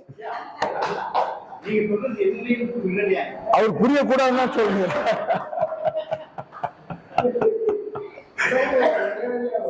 வாழ்க்கைன்றது ஒரு சிம்பிள் அரித்மெட்டிக் தான். அதை நாம ரொம்ப சிக்கலா மாத்திக்கிட்டு இன்னைக்கு அதை பெருசாக்கிக்கிட்டு என்ன சோகங்களும் கஷ்டங்களும் ஏமாற்றங்களும் என்ன எல்லாருக்குமே இருக்கும். இந்த மனசுல ஹிடன் ஏரியா இதுதான் ஜோஹாரி டேபிள். யாருக்குமே தெரியாது, எவ்வளோ இருக்கும், ஒவ்வொருத்தருக்குள்ளேயும் இருக்கும். சில நம்ம சொல்ல முடியும், சில சொல்ல முடியாது. சொல்லாதனால நம்ம கெட்டவங்கன்னு அர்த்தம் இல்லை, சொல்லாம இருக்கிறதுனாலே நம்ம நல்லவங்க. ஏன்னா சொல்லி எந்த தீர்வு யாராலையும் தர முடியாது. ஸோ வாழ்க்கையை அப்படியே ஏத்துக்கிட்டு போயிட்டே இருக்க வேண்டிய, விமர்சனங்களுக்கு பயந்தா நம்மளால எதுவுமே செய்ய முடியாது. அதனால்தான் வள்ளுவர் இதை எழுதினார், இடும்பைக்கு இடும்பை வடுப்பர் இடும்பைக்கு இடும்பை படாதவர். 623. ஸோ வாழ்க்கையே இடும்பை தான். அதை நம்ம அவர் சொன்னார் பாருங்க, பெட் ஆஃப் ரோசஸ் இல்லை, bed of thorns. So thorns are there, that is natural. Thorns குத்தம், அடி விழும், இடி விழும், ஆட்டி போயிட்டே இருக்கணும், அவ்வளவுதான். இப்போ வலியை நினைச்சிட்டு இருந்தா ஒரு வேலையும் செய்ய முடியாது, வேதனை நினைச்சிட்டு இருந்தா அடுத்த நாள் நம்ம எழுந்துக்கவே முடியாது. எல்லாருக்கும் எல்லாம் இருக்கும். அதுதான் இந்த கவிதைகள், அதனால்தான் இந்த இலக்கணங்கள், அதனால்தான் இந்த கேட்புகள். இத்தனை பேர் நம்ம கேட்கிறோம், ஏன் திரும்ப எந்த நாள் வாங்க வாழ்த்துறோன்றோம். எதுக்காக சொல்றோம்? வாழ்த்தும் போது நம்ம வீட்டுல இருக்கவங்க வாழ்த்துறது கடமைக்காக. நாங்க ஹாப்பி பர்த்டேவா, நல்லா இருக்கு, ஹாப்பி பர்த்டே. பசங்க வரும், daddy happy birthday, happy birthday. ஒரு கேக்கு வெட்டுவாங்க, ஹாப்பி பர்த்டே டு யூ. ஒரு நாள் கூத்து முடிஞ்சு போச்சு, அவ்வளவுதான். ஆனா நமக்கு வெளியில இருந்து வாழ்த்துறாங்க பாருங்க, சார் நல்லா இருங்க, கண்ணன் சார் நல்லா இருங்க, ராஜா சார் நல்லா இருங்க, கண்ணன் சார் நல்லா இருங்க. இந்த திருவிக்க அரங்கத்துல நடக்கிற மிகப்பெரிய அதிசயமே அந்த வாழ்த்துக்கள். தலைவர் 88ல கில்லி மாதிரி இருக்கிறாருன்னா எத்தனை பேர் வாழ்த்துறாங்க அவரை? தலைவருக்கு எத்தனையோ இடர்பாடுகள் இருந்தாலும் எழுந்து தலைவரா உட்கார்ந்துக்கிறாரு, ஏன்? வாழ்த்து. இந்த அரங்கம் மேல நம்ம வைக்கிற பற்று உண்மையா இருந்தா அந்த பற்று நம்மளை வாழ வைக்கும். என் அனுபவத்துல 3 அடி மேஜர் அடி வாங்கினாங்க. இந்த 3 மேஜர் அடியில இருந்து நான் நிக்கிறேன்னா இந்த அரங்கம் என்னை வாழ்த்திய விதங்கள் உண்மையா நெஞ்சார வாழ்த்தினாங்க. நான் அடிபடும் போது கண்ணால அழுதாங்க சில பேர், எனக்கு காட்டிக்காம எதிரில் அழலாம், அழுது இப்ப திரும்பிட்டாங்க. அவன் பார்த்தான், சரி என்ன சார் அழுகிறாங்க சார்? ஆமா, உண்மையா நினைக்கிறவங்க அழுவாங்க. அன்பிற்கும் உண்டோ அடைக்கும் தாய், பெண்கள் இல்ல ஆண்கள். கரெக்டா சொல்லுப்பாங்க, ஆண்கள் எழுதார்கள், பெண்கள் எழுது இயற்கை, ஆண்கள் எழுதார்கள். ஏன்? ஐயோ நம்ம திருவிக்கா நண்பராச்ச ஓடினே இருந்தவரை படுக்க வச்சுட்டாங்களே, இனி அரங்கம் வரதுக்கு ஒரு 4 மாசம் ஆகுங்க அப்படின்னு நினைச்சவங்க எல்லாம் இருக்காங்க. ஏன்? இதுதான் அக்கறை, இதுதான் அன்பு, இதுதான் வாழ வச்சது, வாழ வைக்கும். அதனாலதான் நம்ம பற்றோட ஒரு அமைப்புக்கு போறது, பற்றோட ஒரு இடத்துக்கு போறது. வேண்டாத இருப்பா, ஏதோ திருவிக்காரங்க முதல் அரங்கம் நடக்குது, 2வது அரங்கம் நடக்குது, 3வது அரங்கம் நடக்குது. இங்க நம்ம நாட்டுல ஒரு பெரிய தப்பு என்னன்னா, எல்லாருக்கும் காசை கொடுத்து தர்மம் பண்றது. அது தர்மத்தை தப்புன்னு சொல்ல, தர்மத்தையே நம்பி வாழ்ந்துக்கிறானே அவனை மாதிரி ஆளுங்களை வாழ வைக்கிறது. காந்தி சொன்னார், என் கையில மாத்திரம் ஒரு நாள்ல ஒரு மணி நேரம் நான் இந்த நாட்டினோட பிரதமரா இருந்தேன்னா அத்தனை இலவச இதையும் மூடு வேண்டான்னு, உழைச்சுதான் சாப்பிடணும் எவனா இருந்தாலும். காந்தி சொன்ன வாக்கு இது, அகிம்சையை பேசின காந்தி சொன்ன வாக்கு. இன்னைக்கு நம்ம என்ன பண்றோம்? இங்க இவ்வளவு குத்தேன், அங்க அவ்வளவு குத்தேன், அங்க இவ்வளவு லட்சம் குத்தேன், இங்க இவ்வளவு 1000 குத்தேன். இன்னத்துக்கு கஷ்டப்படுறவனுக்கு கொடு. சும்மா தூக்கி அந்த சத்துரம். இன்னைக்கு நிறைய முதியோர் இல்லத்தை உருவாக்கிட்டாங்க, நிறைய குழந்தைகள் அனாதை குழந்தைங்க ஆசிரமத்தை உருவாக்கிட்டாங்க. உண்மையா பாடு, எங்க பார்த்தாலும் இவ்வளவு காசு கொடு, அவ்வளவு காசு கொடு, இவ்வளவு காசு கொடு. உழைக்கணும்ன்ற உணர்வை கொடுன்றவங்க எத்தனை பேர் இருக்கிறோம்? அனைவருக்கும் இனிய மாலை வணக்கம். இந்த வாய்ப்பை அளித்த தாமோதரன் ஐயா அவர்களுக்கு முதற்க நன்றியை தெரிவிச்சுக்கிறேன். இதே பள்ளிக்கூடத்துல ஐயாக்கு ஞாபகம் இருக்குமா என்னன்னு தெரியல, நான் பள்ளிக்கூடத்துல இருக்கும் போது பேச்சு போட்டியில கலந்துக்கிறது ஐயா தான் நடுவர், ஜான் ஐயாவும் இருந்தாரு. அதுல ஐயாக்கு இப்ப ஞாபகம் இருக்குமான்னு தெரியல. சோ இந்த மாதிரி பேசுறதுக்கு நான் பெருமைப்படுறேன். இன்று எனக்கு கொடுக்கப்பட்ட தலைப்பு, அவனியில் அவலங்கள் அகல அருங்குரலே தீர்வு. என்ன வளம் இல்லை இந்த திருநாட்டில் என்று இந்தியாவை நாம சொல்லுவோம். அத மாதிரி எந்த துறை இல்லை இந்த திருக்குறளில்? ஒவ்வொரு திருக்குறளுமே ஒரு தனி மனிதன் எவ்வாறு பண்புள்ளவனாய், அறம் கடைபிடிப்பவனாய், அறிவுடையவனாய், அன்புடையவனாய், அடக்கமுடையவனாய் இருக்க வேண்டும் என்பதையும், ஒரு சமுதாயம் எவ்வாறு இருக்க வேண்டும் என்பதையும், நாடு எப்படி இருக்க வேண்டும் என்பதையும், நாட்டை ஆளும் அரசியல் எவ்வாறு இருக்க வேண்டும் என்பதையும், நாட்டு மக்களை பற்றியும் குறிக்கிறது. சுருக்கமாக சொல்ல போனால், அறத்துப்பாலில் நல்லொழுக்கம், அறம், குடும்ப வாழ்வின் கடமைகள்; பொருட்பாலில் அரசியல், பொருளாதாரம், நெறிமுறை, நல்லாட்சிக்கு தேவையான தருணங்கள்; காமத்து பாலிலோ காதல், மணமுடிக்கு முன் உள்ள காதல் வாழ்க்கை, மணமுற்ற பின் உள்ள காதல் வாழ்க்கை என்று மனித வாழ்வுக்கு தேவையானவற்றை 3 ஃபார்முலாவாக வகுத்துள்ளார் நம் ஐயன் வள்ளுவர். சரி, அவலங்கள் சொல்லிட்டீங்க. அவலங்கள்னா என்ன? அவலங்கள்னா என்னமா துன்பம் நமக்கு வர்றது? அது அல்ல.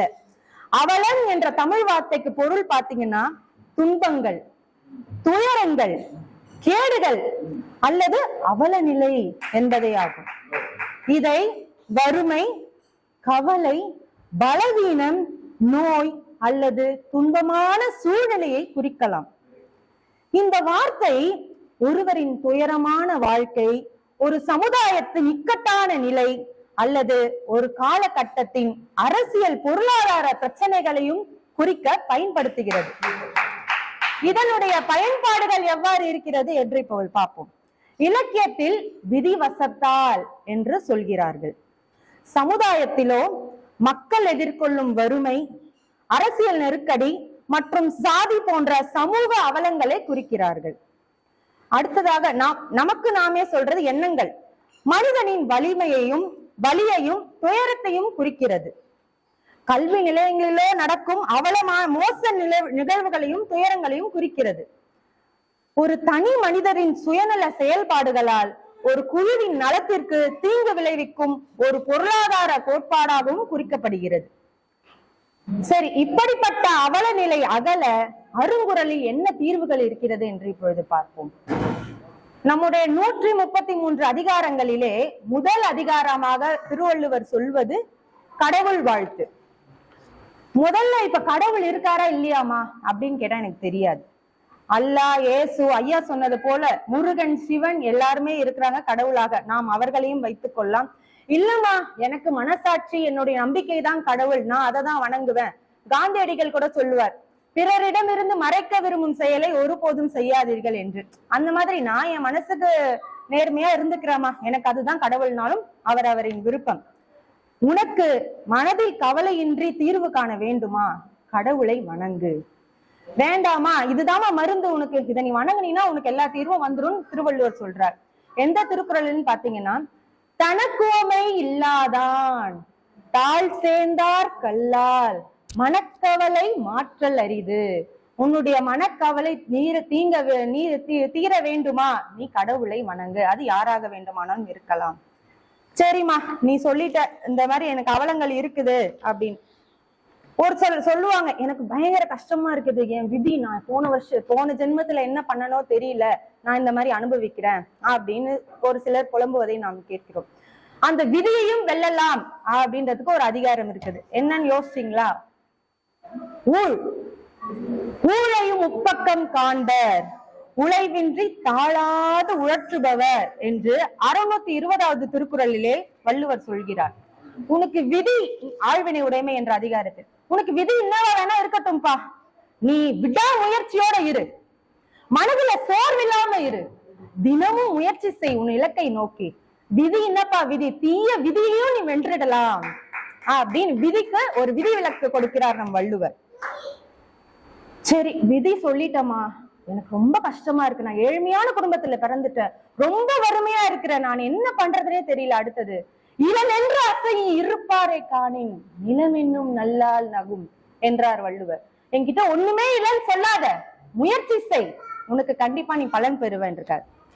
சரி, வேற ஏதாவது ஷார்ட் சொல்யூஷன் இருக்கா அந்த வறுமையை போக்குறதுக்கு? ஒரே திருக்குறள்ல 4 ஃபார்முலா சொல்றாரு. நெடுநீர், மறவி, மடி, துயில் 4ம் கெடுநீரார் காமக்கலன் என்றார். காலம் தாழ்த்தி ஒரு செயலை செய்யாத, அன்றே செய்ய அதை நன்றே செய்யன்ற மாதிரி இன்னைக்கே செஞ்சு முடிச்சிடு.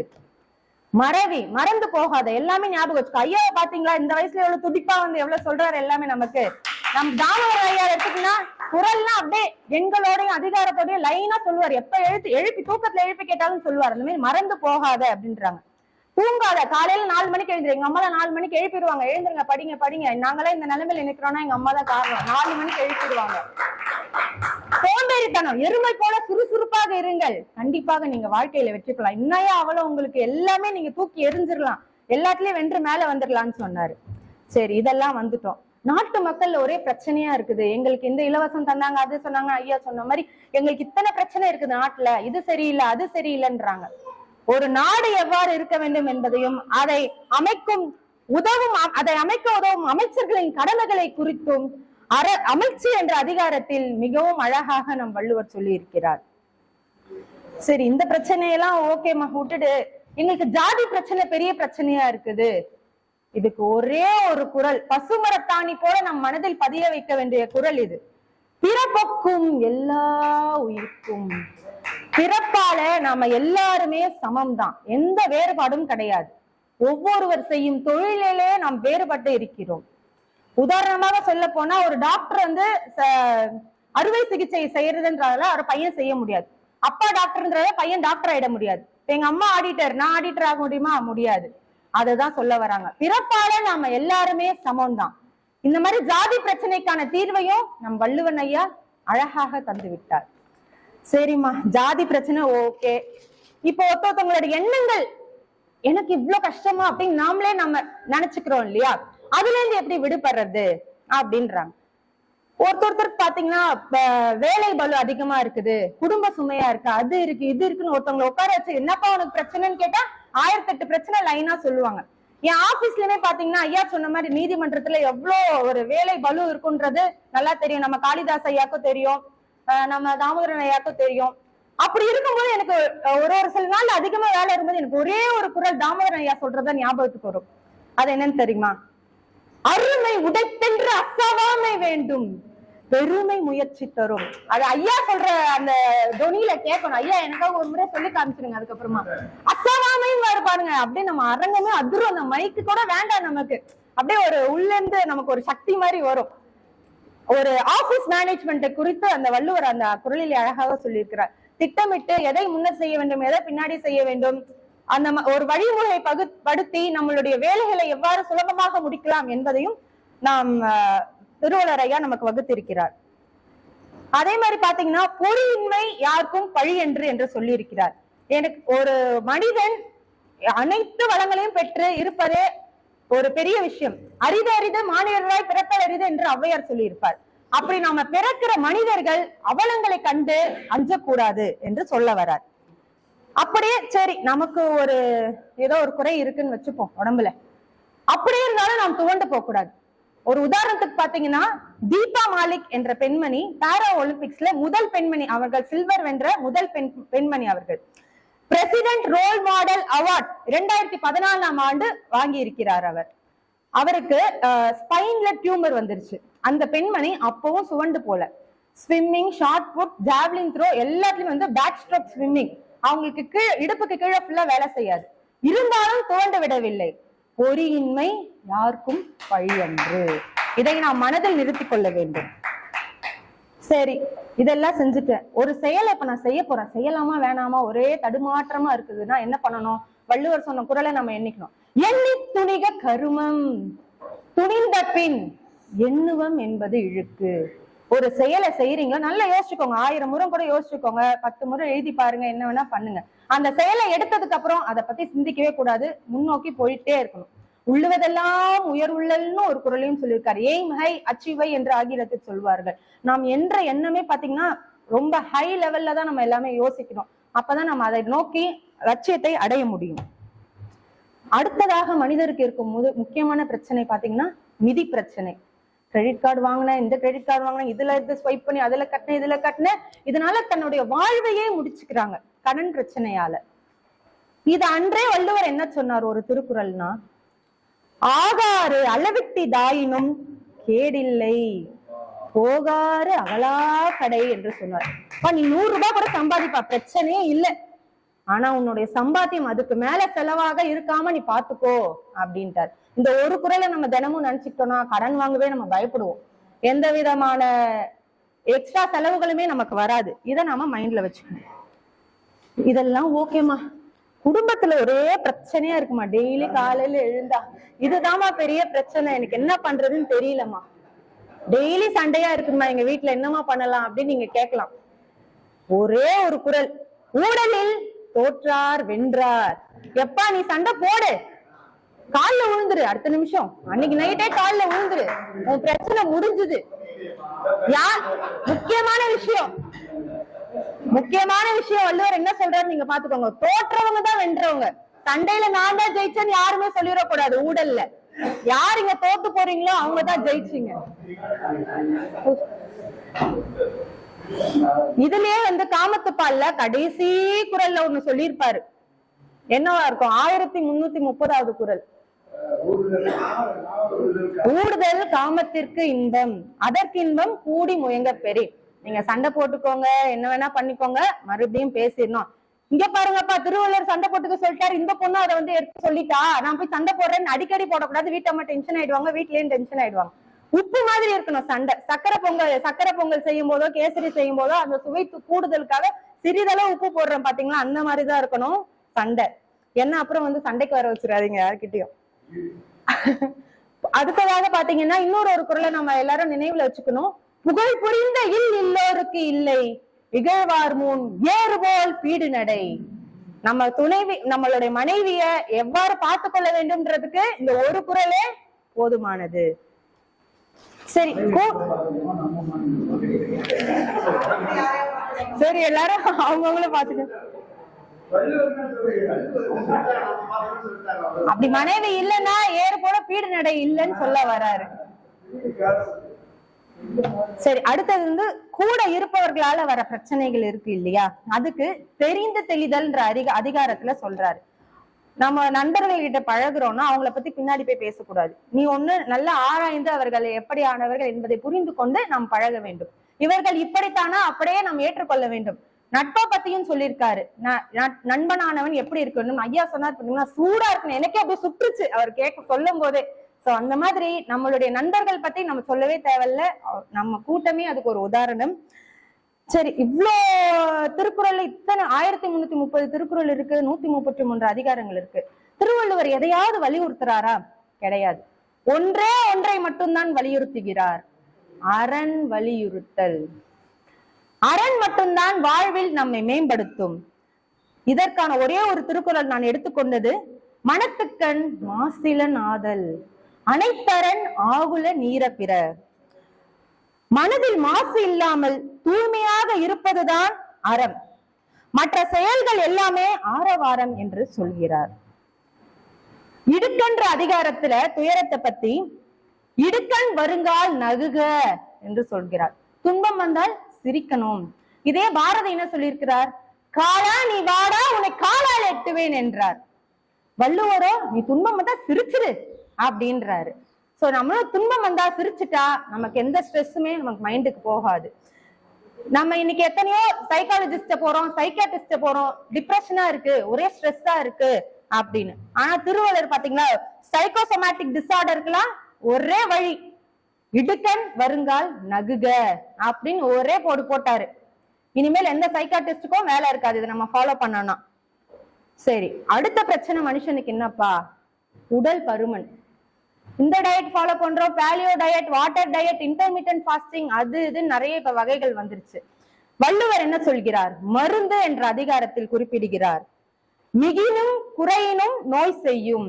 அதிகமாவும் சாப்பிடாத, கம்மியாவும் சாப்பிடாத, அளவறிந்து சாப்பிடு அப்படின்னு சொல்றார். மருந்தென வேண்டாவாம் யாக்கைக்கு, அருந்தியது அற்றது போற்றி உணின். முன்ன உண்ட உணவு செரித்ததா என்று தெரிந்து கொண்டு சாப்பிடு. இதையே பகவத்கீதையில 6.16 ஸ்லோகாலையும் நம்ம சொல்லியிருக்கோம். சரிம்மா, இத்தனை திருக்குறள் சொல்லிட்டு இத்தனை அதிகாரங்கள் இருக்குது, ஷார்ட் அண்ட் ஸ்வீட்டா ஒரே மாத்திர மாதிரி ஏதாவது ஒரு சொல்யூஷன் இருக்குதா அப்படின்னா இருக்குது. ஒரு மேஜிக்கல் திருக்குறள் இருக்குது, நம்ம 2ஆம் கிளாஸ்லயே படிச்சுட்டோம். அது என்ன திருக்குறள்? யாராவது கண்டுபிடிங்க. இப்ப சொன்னது எல்லாமே முத்தாய்ப்பா அதை ஒரே திருக்குறள் நம்ம ஃபாலோ பண்ணிக்கலாம். ஒரே திருக்குறள், ஓஹோன்னு வாழ்க்கை. எது? சூப்பர். கற்க கசடர, கற்பவை கற்ற பின் நிற்க அதற்கு தக. இதை நம்ம 2ஆம் கிளாஸோ 1ஆம் கிளாஸ்ல இருந்தே படிக்க ஆரம்பிச்சிட்டோம். பெண்களை போற்றுவோம் சொல்றோம், பெண் பாதுகாப்பு வேணும், எல்லாமே சொல்றோம். நம்ம எல்லாமே நம்ம படிக்கிறோம், தெரிஞ்சுக்கிறோம். இப்ப சமூக வலைதளங்கள் வந்துட்டு எல்லாமே நமக்கு எல்லா அறிவும் நமக்கு உடனுக்குடன் கைபேசியிலே வந்துருது. இதை நம்ம கற்கிறோம், அதன்படி நடக்கிறோமா என்பதை கேள்விக்குறி. அதை வாழ்வில் இனிமேல் கடைபற்றுவோம். கற்க கசடர, கசடர கற்போம், கற்ற பின் நிற்க அதன்படி நடப்போம் என்று சொல்லிக் கொள்கிறேன். இறுதியாக, நீ விரும்பாத துன்பமே உன்னை வந்து சேரும் போது நீ விரும்பிய இன்பமும் உன்னை வந்து சேரும். நம்பிக்கை கொள். மதம் காலம் நாடு கடந்த ஒழுக்க நெறி நூலான திருக்குறளை தேசிய நூலாக்குவோம். பிறந்தோம் இறந்தோம் என்றில்லாமல் திருக்குறளை வாழ்வியல் நூலாக பின்பற்றி சாதிப்போம். ஒரு வாழ்வியல் உதாரணமாக நம் தாமோதரன் ஐயாவே சொன்னாரு, நான் இத்தனை சர்ஜரி பார்த்தேன், மேஜர் சர்ஜரி பண்ணேன். ஆனா அவர் எவ்வளவு பெரிய அத்லெட் தெரியுமா? நான் கிரவுண்ட்ல பார்க்கும்போது ஓடிட்டே இருப்பார் ஸ்பீடா. யார் இந்த குட்டி பையன் பார்த்தா நம்ம தாமோதரன் ஐயாவா இருப்பார். அவருக்கு அவ்வளவு துன்பங்கள் அவ்வளவு வலி வந்தாலும் சாதிக்கிறார் பாருங்க. எல்லாரும் அத்தனை அரங்கங்கள் வராரு, நம்மளோட மாத கூட்டங்களை தவறாமல் நடத்துகிறார். இதெல்லாம் பார்த்தாலே நமக்கு ஒரு புத்துணர்ச்சியா இருக்குது எங்களுக்கு பார்க்கும்போது. அடுத்த உதாரணமாக வாழ்வியல் உதாரணங்கள் நம் அரங்கத்திலேயே நாம் நிறைய சொல்லலாம். இந்த துன்பங்களை கடந்து வந்தவர் நம்ம ஐயா அவர்கள். இன்னைக்கு பாத்தீங்கன்னா அந்த பூத கண்ணாடி வச்சு படிச்சுட்டு இருந்தார். அவரோட அறிவை நமக்கு கண்டிப்பா இருந்தாலும் நீங்க வரீங்கல்ல ஐயா, அத்தனை துன்பத்திலும் நீங்க வரீங்கல்ல, அதை கடந்து, அதெல்லாம் நாம ஒரு முன் உதாரணமாக எடுத்துக்கணும். என்னுடைய கணவருக்கு பாத்தீங்கன்னா இப்ப ரீசெண்டா டிரான்ஸ்பர் வந்துச்சு சேலம்ல. அப்ப என்ன சொன்னாங்க, கூட ஒர்க் பண்ற ஒரு சில ஃப்ரெண்ட்ஸ், சரி பரவாயில்ல நம்ம பாத்துக்கலாம், இப்ப அம்மா டெல்லியில இருக்காங்க, நான் 3 பெண் குழந்தைங்களை வச்சுட்டு தனியா தான் இருக்கிறேன் இங்க சென்னையில. பாதி பேர் என்ன சொன்னாங்க, ஒர்க் பண்ணும்போது, நீ விட்டுருமா வேலையை, உன் ஹஸ்பண்ட் கூடயே போயிடு, நீ வேலையை ரிசைன் பண்ணிட்டு நீ போயிடு.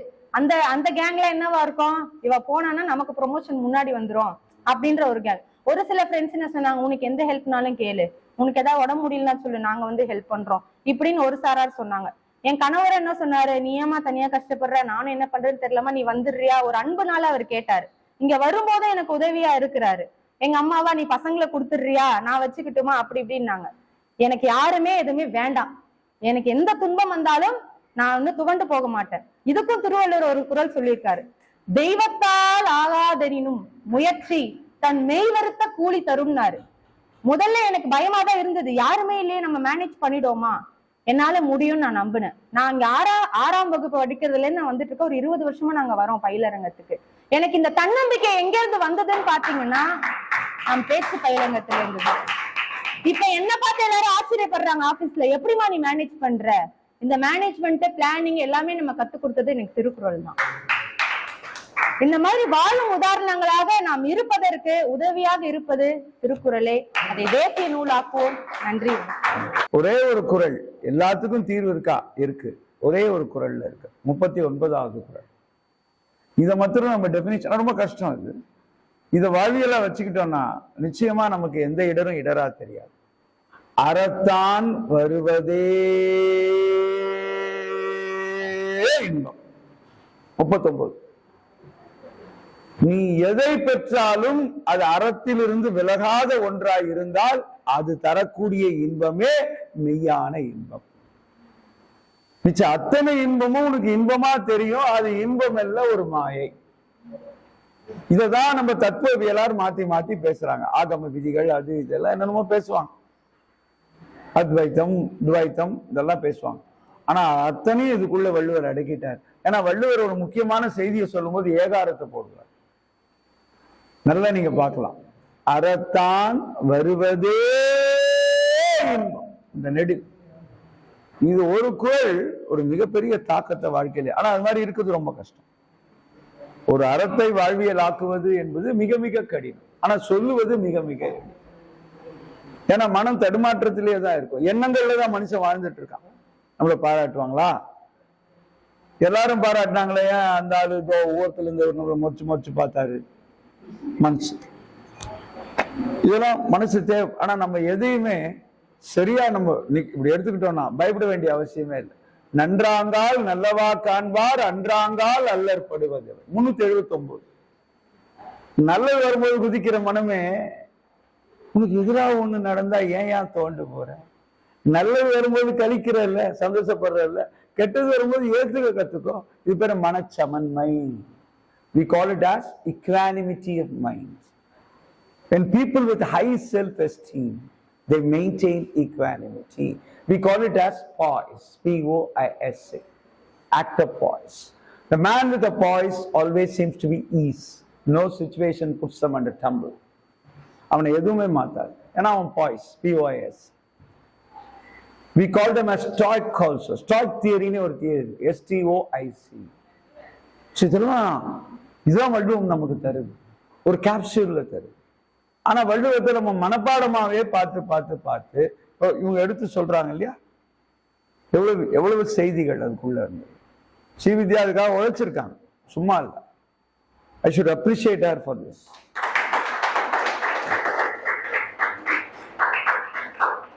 சும்மா விளையாட்டு இல்லைங்க, ஒவ்வொன்றும் நம்ம வந்து ஒரு டெலிவர் பண்ணோம்னா உழைக்கணும், தவமா செய்யணும், அப்பதான் அதை நம்மளால கொடுக்க முடியும்.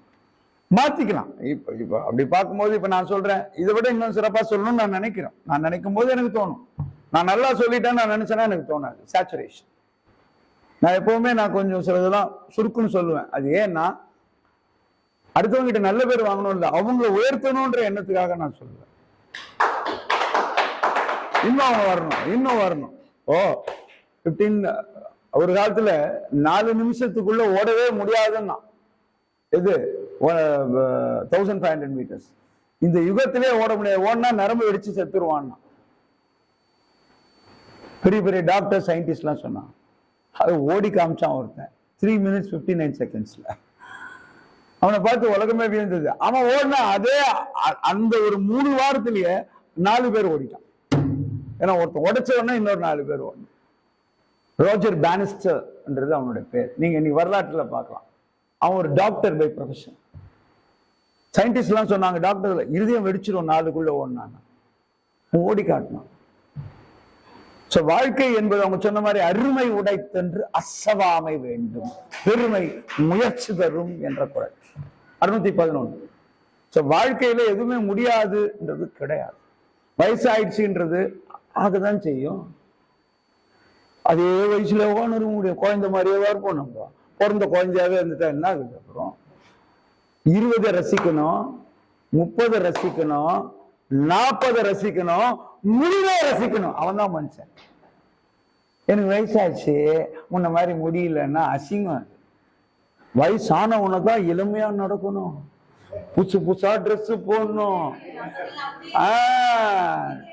இல்ல நிறைய பேரு வயசாயிடுச்சு, அது என்ன சார் ரொம்ப டயர்ட் ஆகுறீங்களே? வெளியே டயர்டா தான் இருப்பேன், என் உள்ளுக்குள்ள பாரு குத்தாட்டம் நடக்கும். எங்க பார்த்த?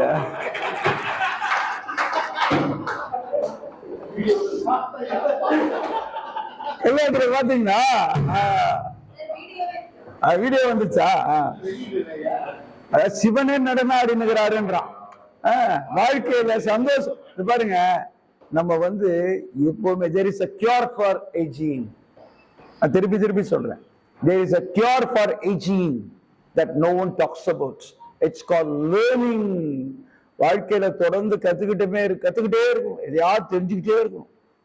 எதையாவது புதுசு புதுசா தெரிஞ்சிருந்தா வாழணும்னு ஆசை வரும். இல்லைன்னா என்ன தெரியுமா, விரக்தி ஆயிடும். கொண்டாட்டி திட்டா, உள்ள குட்டிங்க யாரும் மதிக்கிறதே இல்லை, முன்ன மாதிரி யாரும் நம்மகிட்ட பேசுறதே இல்லை. அவன் நம்ம வந்தாலே ஓடி போடுறான். நமக்கு வயசாயிடுச்சு, தோல் சுருங்கிடுச்சு, முன்ன மாதிரி நம்ம அழகா இல்லை. அதனால்தான் சொன்னேன், முதுமையை ரசிக்கணும்னு சொன்னேன். முதுமைனா அப்படிதான், தோல் சுருங்கும், சுருங்கிறத ரசிக்கணும். நம்ம முன்ன மாதிரி 20 மாதிரி இல்லையன்றது மடத்தனம். அந்த மாதிரி மாத்திக்க வேண்டிய அவசியம் இல்லை. 60 60லயே ரசிக்கணும், 70 70லயே ரசிக்கணும், 80 80லயே ரசிக்கணும். அந்த ரசிப்பு இருந்தாதான் வாழ்க்கை. முன்ன மாதிரி என்னமோ ஞானி மாதிரியே போறது. வயசாச்சு சார், முன்ன மாதிரி இல்லை சார். காசி ராமேஸ்வரம், நீ எங்க போனாலும் உன் புத்தி நல்லா இருந்தா தான் இங்கேயே காசி ராமேஸ்வரம் பார்க்கலாம். இல்லைன்னா நீ அங்க போனா கூட வேற எதையா நினைச்சுன்னு இருப்ப. பேருக்குதான் காவி, உள்ள ஃபுல்லா பாவி. காவின்றது உடையில இல்ல, உள்ளத்துல இருக்கணும். சில பேர் பேசுறதே ஐயோ அபத்தம். இந்த மாதிரி பண்றவங்களெல்லாம் பார்த்தாலும் நம்பவே கூடாது.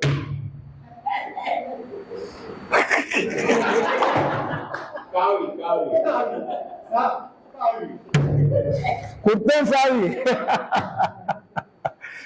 வாழ்க்கையில சந்தோஷமா இருக்கணும், மகிழ்ச்சியா இருக்கணும், அடுத்தவங்களை மகிழ்ச்சி படுத்தணும். நம்மளோட துயரங்களும் சோகங்களும் அவன் சொல்லுவான், நான் அழுதா வெளியே தெரியக்கூடாது, நான் மழையில நினையும் போது நான் அழுதா வெளியில தெரியாதுன்னு. யாரு? Charlie Chaplin. லைஃப் அவர் படுற கஷ்டங்கள் எவ்வளவு கஷ்டம். 3 முறை தற்கொலைக்கு போனவர். அதுக்கப்புறம் அவருக்கு 53 வயசுல ஒரு 17 வயது மாணவி உன்னதான் கல்யாணம் பண்ணிப்பான். Hey, you are like my daughter. Say, don't tell me daughter. I love you for love you. I am loving you for you. ஏற்கனவே 2 பொண்ணாட்டிக்கு விட்டுட்டு போயிட்டாங்க, 3வது எப்படின்னு யோசிச்சாரு. ஏன்னா 2 பேரும் ஏமாத்திட்டு போயிட்டாங்க. இது 17 வயசு பொண்ணு வேற. இது ஐயோ அப்படின்னு பயந்தாரு. அப்புறம் எல்லாரும் சொன்னாங்க, அந்த பொண்ணு தானே உன்னை வந்து கல்யாணம் பண்ற, நீ பண்ணிக்கோயே. அப்ப அவருக்கு 54 வயசு ஒண்ணும். துணிஞ்சு கல்யாணம் பண்ணி துணிக்க கருமன்னாங்க பாருங்க, கல்யாணம் பண்ணாரு. அப்புறம் தான் அவர் வாழ்க்கையை he lived up to 78 years. He had 5 children. Sir, இங்கிலாந்தோட சர் டைட்டில் அவர் கிடைச்சது. உலகமே சார்லி சாப்ளினை திரும்பி பார்த்தது. இல்லதன் இல்லவள் மாண்பானால் உள்ளதன் இல்லவள் மானாக்கடை. 53வது குறள் வள்ளுவ அன்னைக்கே எழுதி வச்சிட்டார் சார்லி சாப்ளின். அதனால வயசாயிடுச்சு, 70 ஆயிடுச்சு, 80 ஆயிடுச்சு, 60 ஆயிடுச்சு, 53 ஆயிடுச்சு, இதெல்லாம் யோசிக்காதீங்க. வயசு ஆக ஆக சந்தோஷமா வாழுங்க. கண்ணு திருவிக்கா சொல்லுவார், ஒரு புலன் மங்க ஒரு புலன் ஒளிர கண்டேன். 70 வயசுல ஒரு கண் பார்வை மறைஞ்சு போச்சு. அப்ப சொன்னார், எனக்கு ஞாபக சக்தி நல்லா இருக்குன்னாரு. I lost one thing, I gained another thing. Life was full of transformation. நம்பணும், எல்லாத்தையும் நம்ப கத்துக்கணும். நம்பாம ஒரு இடத்துக்கு போகவே கூடாது, நம்பாம ஒரு தொழிலை செய்யவே கூடாது. யாருக்கிட்ட பேசினாலும் நமக்கு தீர்வு கிடைக்கும் நம்பணும். திருக்குறளை படிச்சா தீர்வே களமே திருக்குறள் நினைக்கணும். அகர முதல எழுத்தெல்லாம் ஆதிபகவன் முதற்றே உலகு. சபையில் நிறைந்துள்ள சான்றோர் பெருமக்கள் அனைவருக்கும் வணக்கம். தகுதி என ஒன்று நன்றே பகுதியால் பால் பட்டொழுக பெறின் என்ற 111வது குறளை படித்து இந்த 111வது மாத டாக்டர் மூவா திருக்குறள் நற்பணி சங்கத்தில் இந்த ஆகஸ்ட் 2025 இந்த தேதியில் ஆகஸ்ட் மாதம் பிறந்தநாள் காணும் நம்முடைய அரங்க சான்றோர்கள், சங்க சான்றோர்கள் 14 பேர்கள் அவர்களுக்கு வாழ்த்து கூறுவதற்கு முதற்கட்டமாக இருக்கிறவங்க ஸ்ரீவித்யா மேடம் இருக்காங்க சார், அவங்க மட்டும்தான் இருக்காங்க. வின்சென்ட் இருந்தாரு, கிளம்பிட்டு சார் இங்க இருக்கா. சரிங்க சார், பார்த்துக்கிறேன் சார், படிச்சிருக்கு. ஆகஸ்ட் மாதம் பிறந்தநாள் கண்டுள்ள பிரபலமான சில பேருடைய இதை சொல்லிட்டு நம்முடைய வரேன். ஆகஸ்ட் மாதம் ஆவணி மாதமும் கலந்து வரக்கூடிய ஒரு மாதம், ஆடியும் ஆவணியும் கலந்து வர்ற மாதம். ஆகஸ்ட் 1 கமலா நேரு அவர்கள் இந்தியாவுக்கு 2 பாரத பிரதமர்களை, ஒரு கணவர், 2 அவருடைய குடும்பத்திலிருந்து 3 பாரத பிரதமர்களை தந்த கமலா நேரு அம்மையார் அவர்கள் பிறந்தநாள் கண்டுள்ளார்கள். பிங்கிலி வெங்கையா நாயுடு, தேசிய கொடியை வடிவமைத்த பிங்கிலி வெங்கையா நாயுடு அவர்கள் ஆகஸ்ட் மாதம் 2ஆம் தேதி.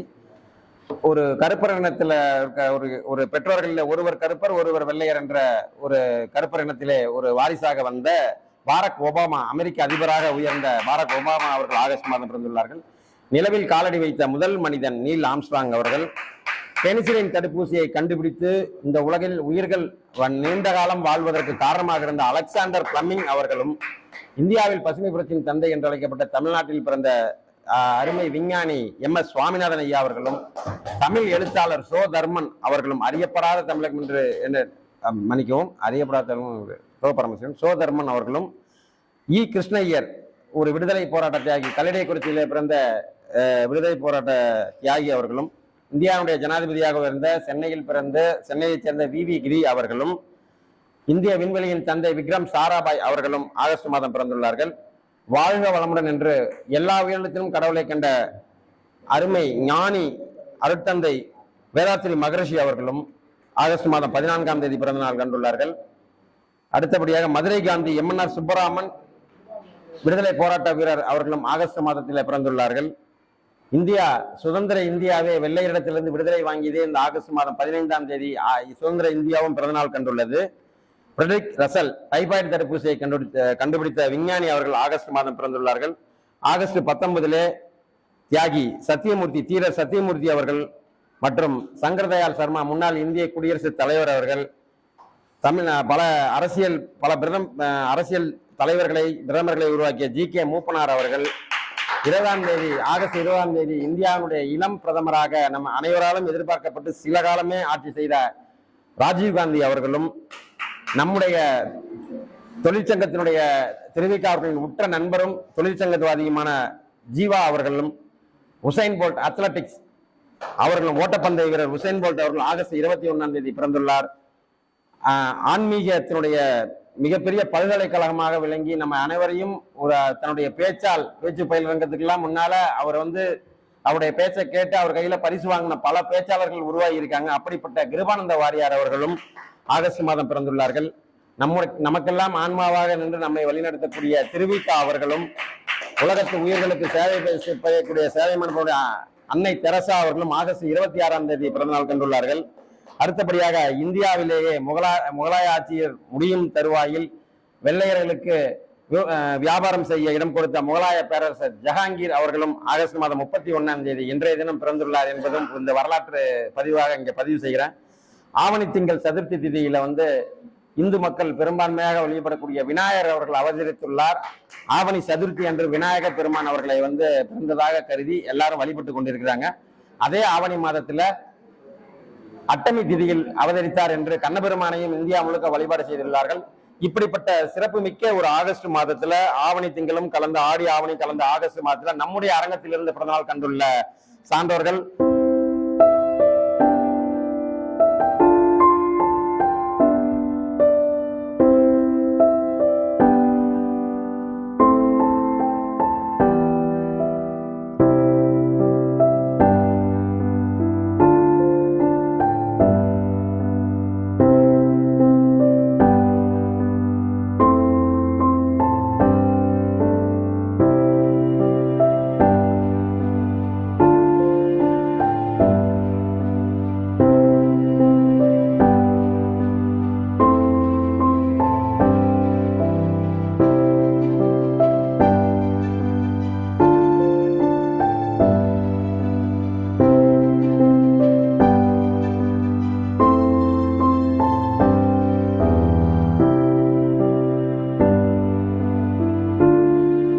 அனைவருக்கும் வணக்கம்.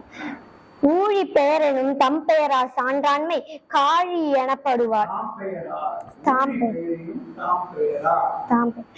தமக்குரிய கடமைகளை கண்ணியத்துடன் ஆற்றுகின்ற சான்றோர் எல்லா கதைகளும் தடம் புரந்து மாறுகின்ற ஊழி காலம் ஏற்பட்டாலும் கூட தம் நிலை மாறாத கடலாக திகழ்வார்.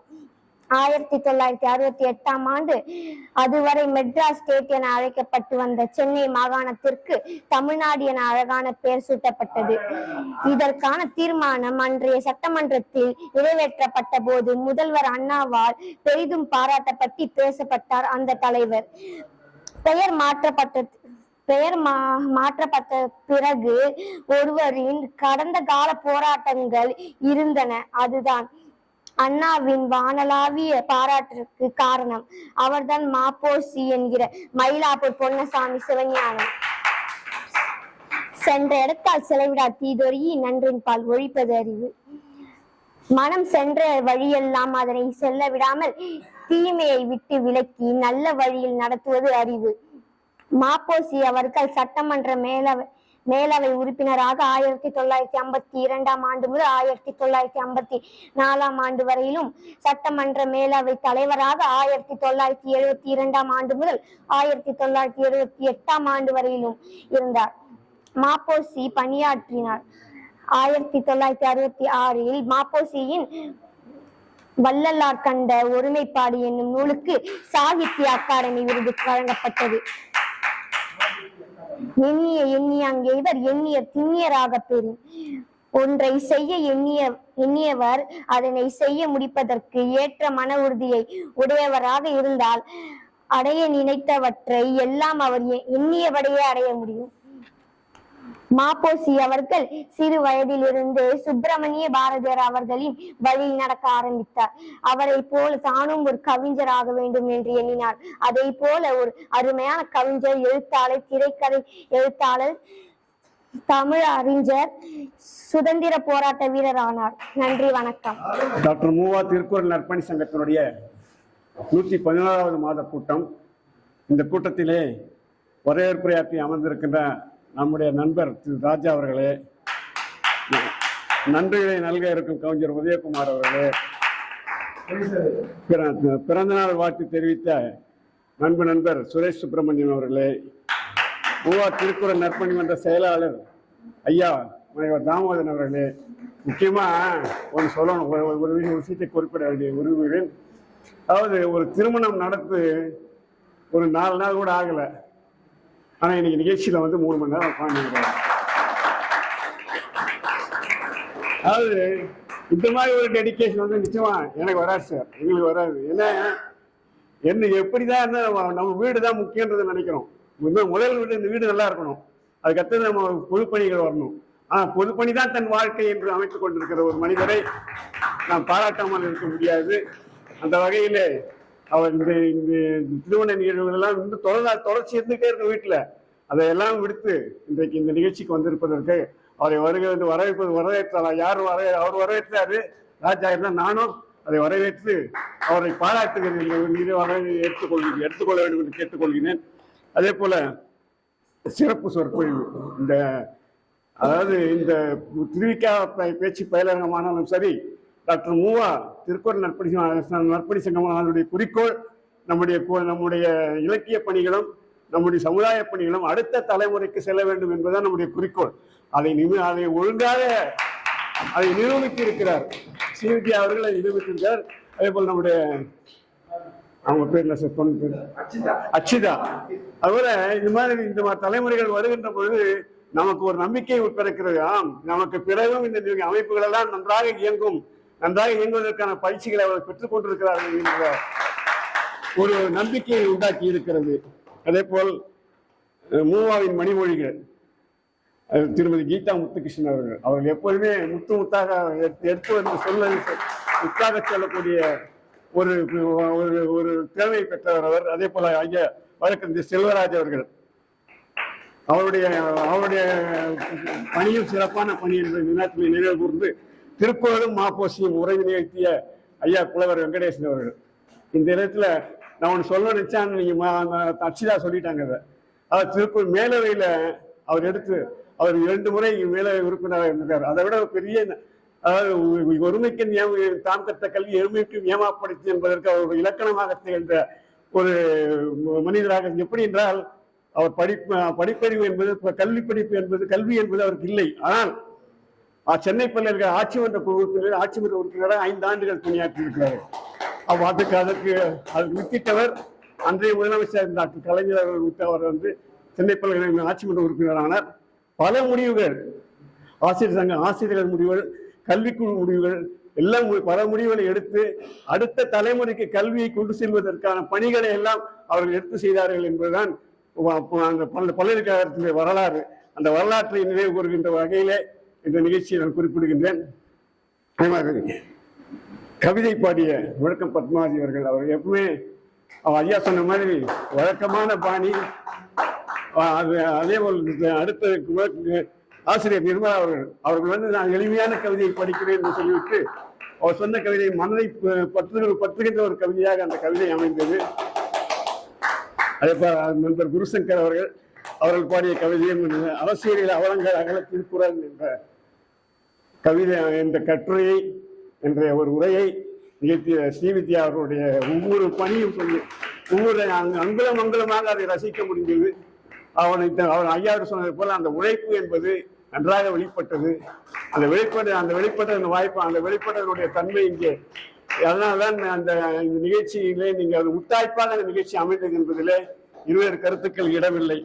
ஆக ஐயா பிறந்தநாள் சொன்ன சுப்பிரமணியம் அவர்களுக்கு இன்னொரு முக்கியமான செய்தி ஒன்று சொல்லுகிறேன்.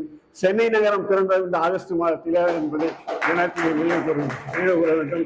அதாவது 1639ஆம் ஆண்டு சென்னை நகரம் பிறந்தது.